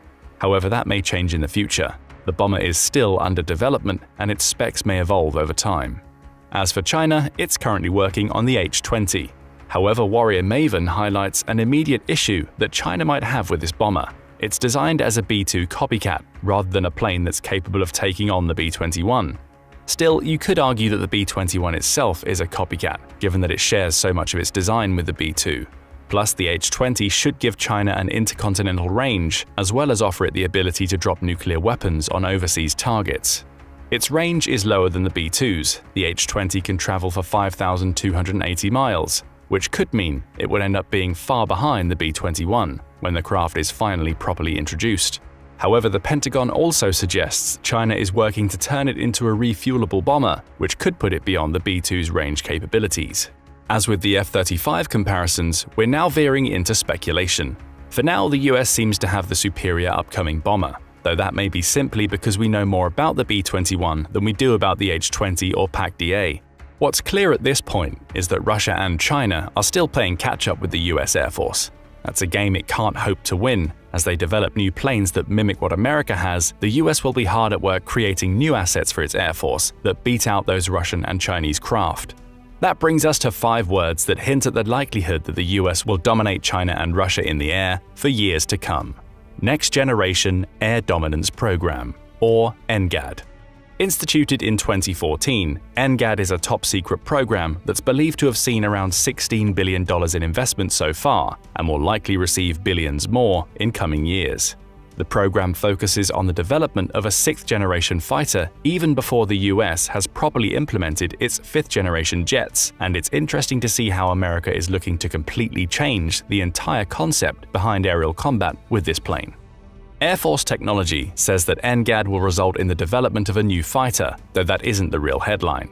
What's most important is that the fighter will be part of a family of systems that will include several other manned aircraft along with unmanned aerial vehicles that can act as the upcoming jet's wingmen. The idea is to move away from the single-platform focus the US Air Force has followed in aircraft design in the past. Instead, its newest fighter will actually be an entire interconnected system of aerial assets that work in tandem to establish aerial dominance. Little is known beyond that, other than each NGAD fighter will cost an estimated $300 million to produce, and that the Unmanned Collaborative Combat Aircraft, or CCAs, will fly with the NGAD and seamlessly receive instructions from the NGAD's pilot to do whatever they need them to do. In essence, one pilot will be flying multiple aircraft at once, allowing them to attack with a force of several. As for those CCAs, it's believed that they will carry a multitude of sensors, along with electronic warfare weaponry and a host of munitions to support the main fighter jet controlling them. That makes them multi-role. They can shoot, sense, jam, and even perhaps act as diversions to pull enemy missiles away from a manned fighter. Again, we see America's technological dominance coming into play. While Russia and China are still trying to play catch-up, both in terms of sheer numbers and the quality of their craft, the US is moving into a sixth generation of aerial warfare that promises to be paradigm-shifting. And we're not done. After all, a plane or helicopter is only as good as its pilot, so our final area for examination lies in what makes a pilot: their training.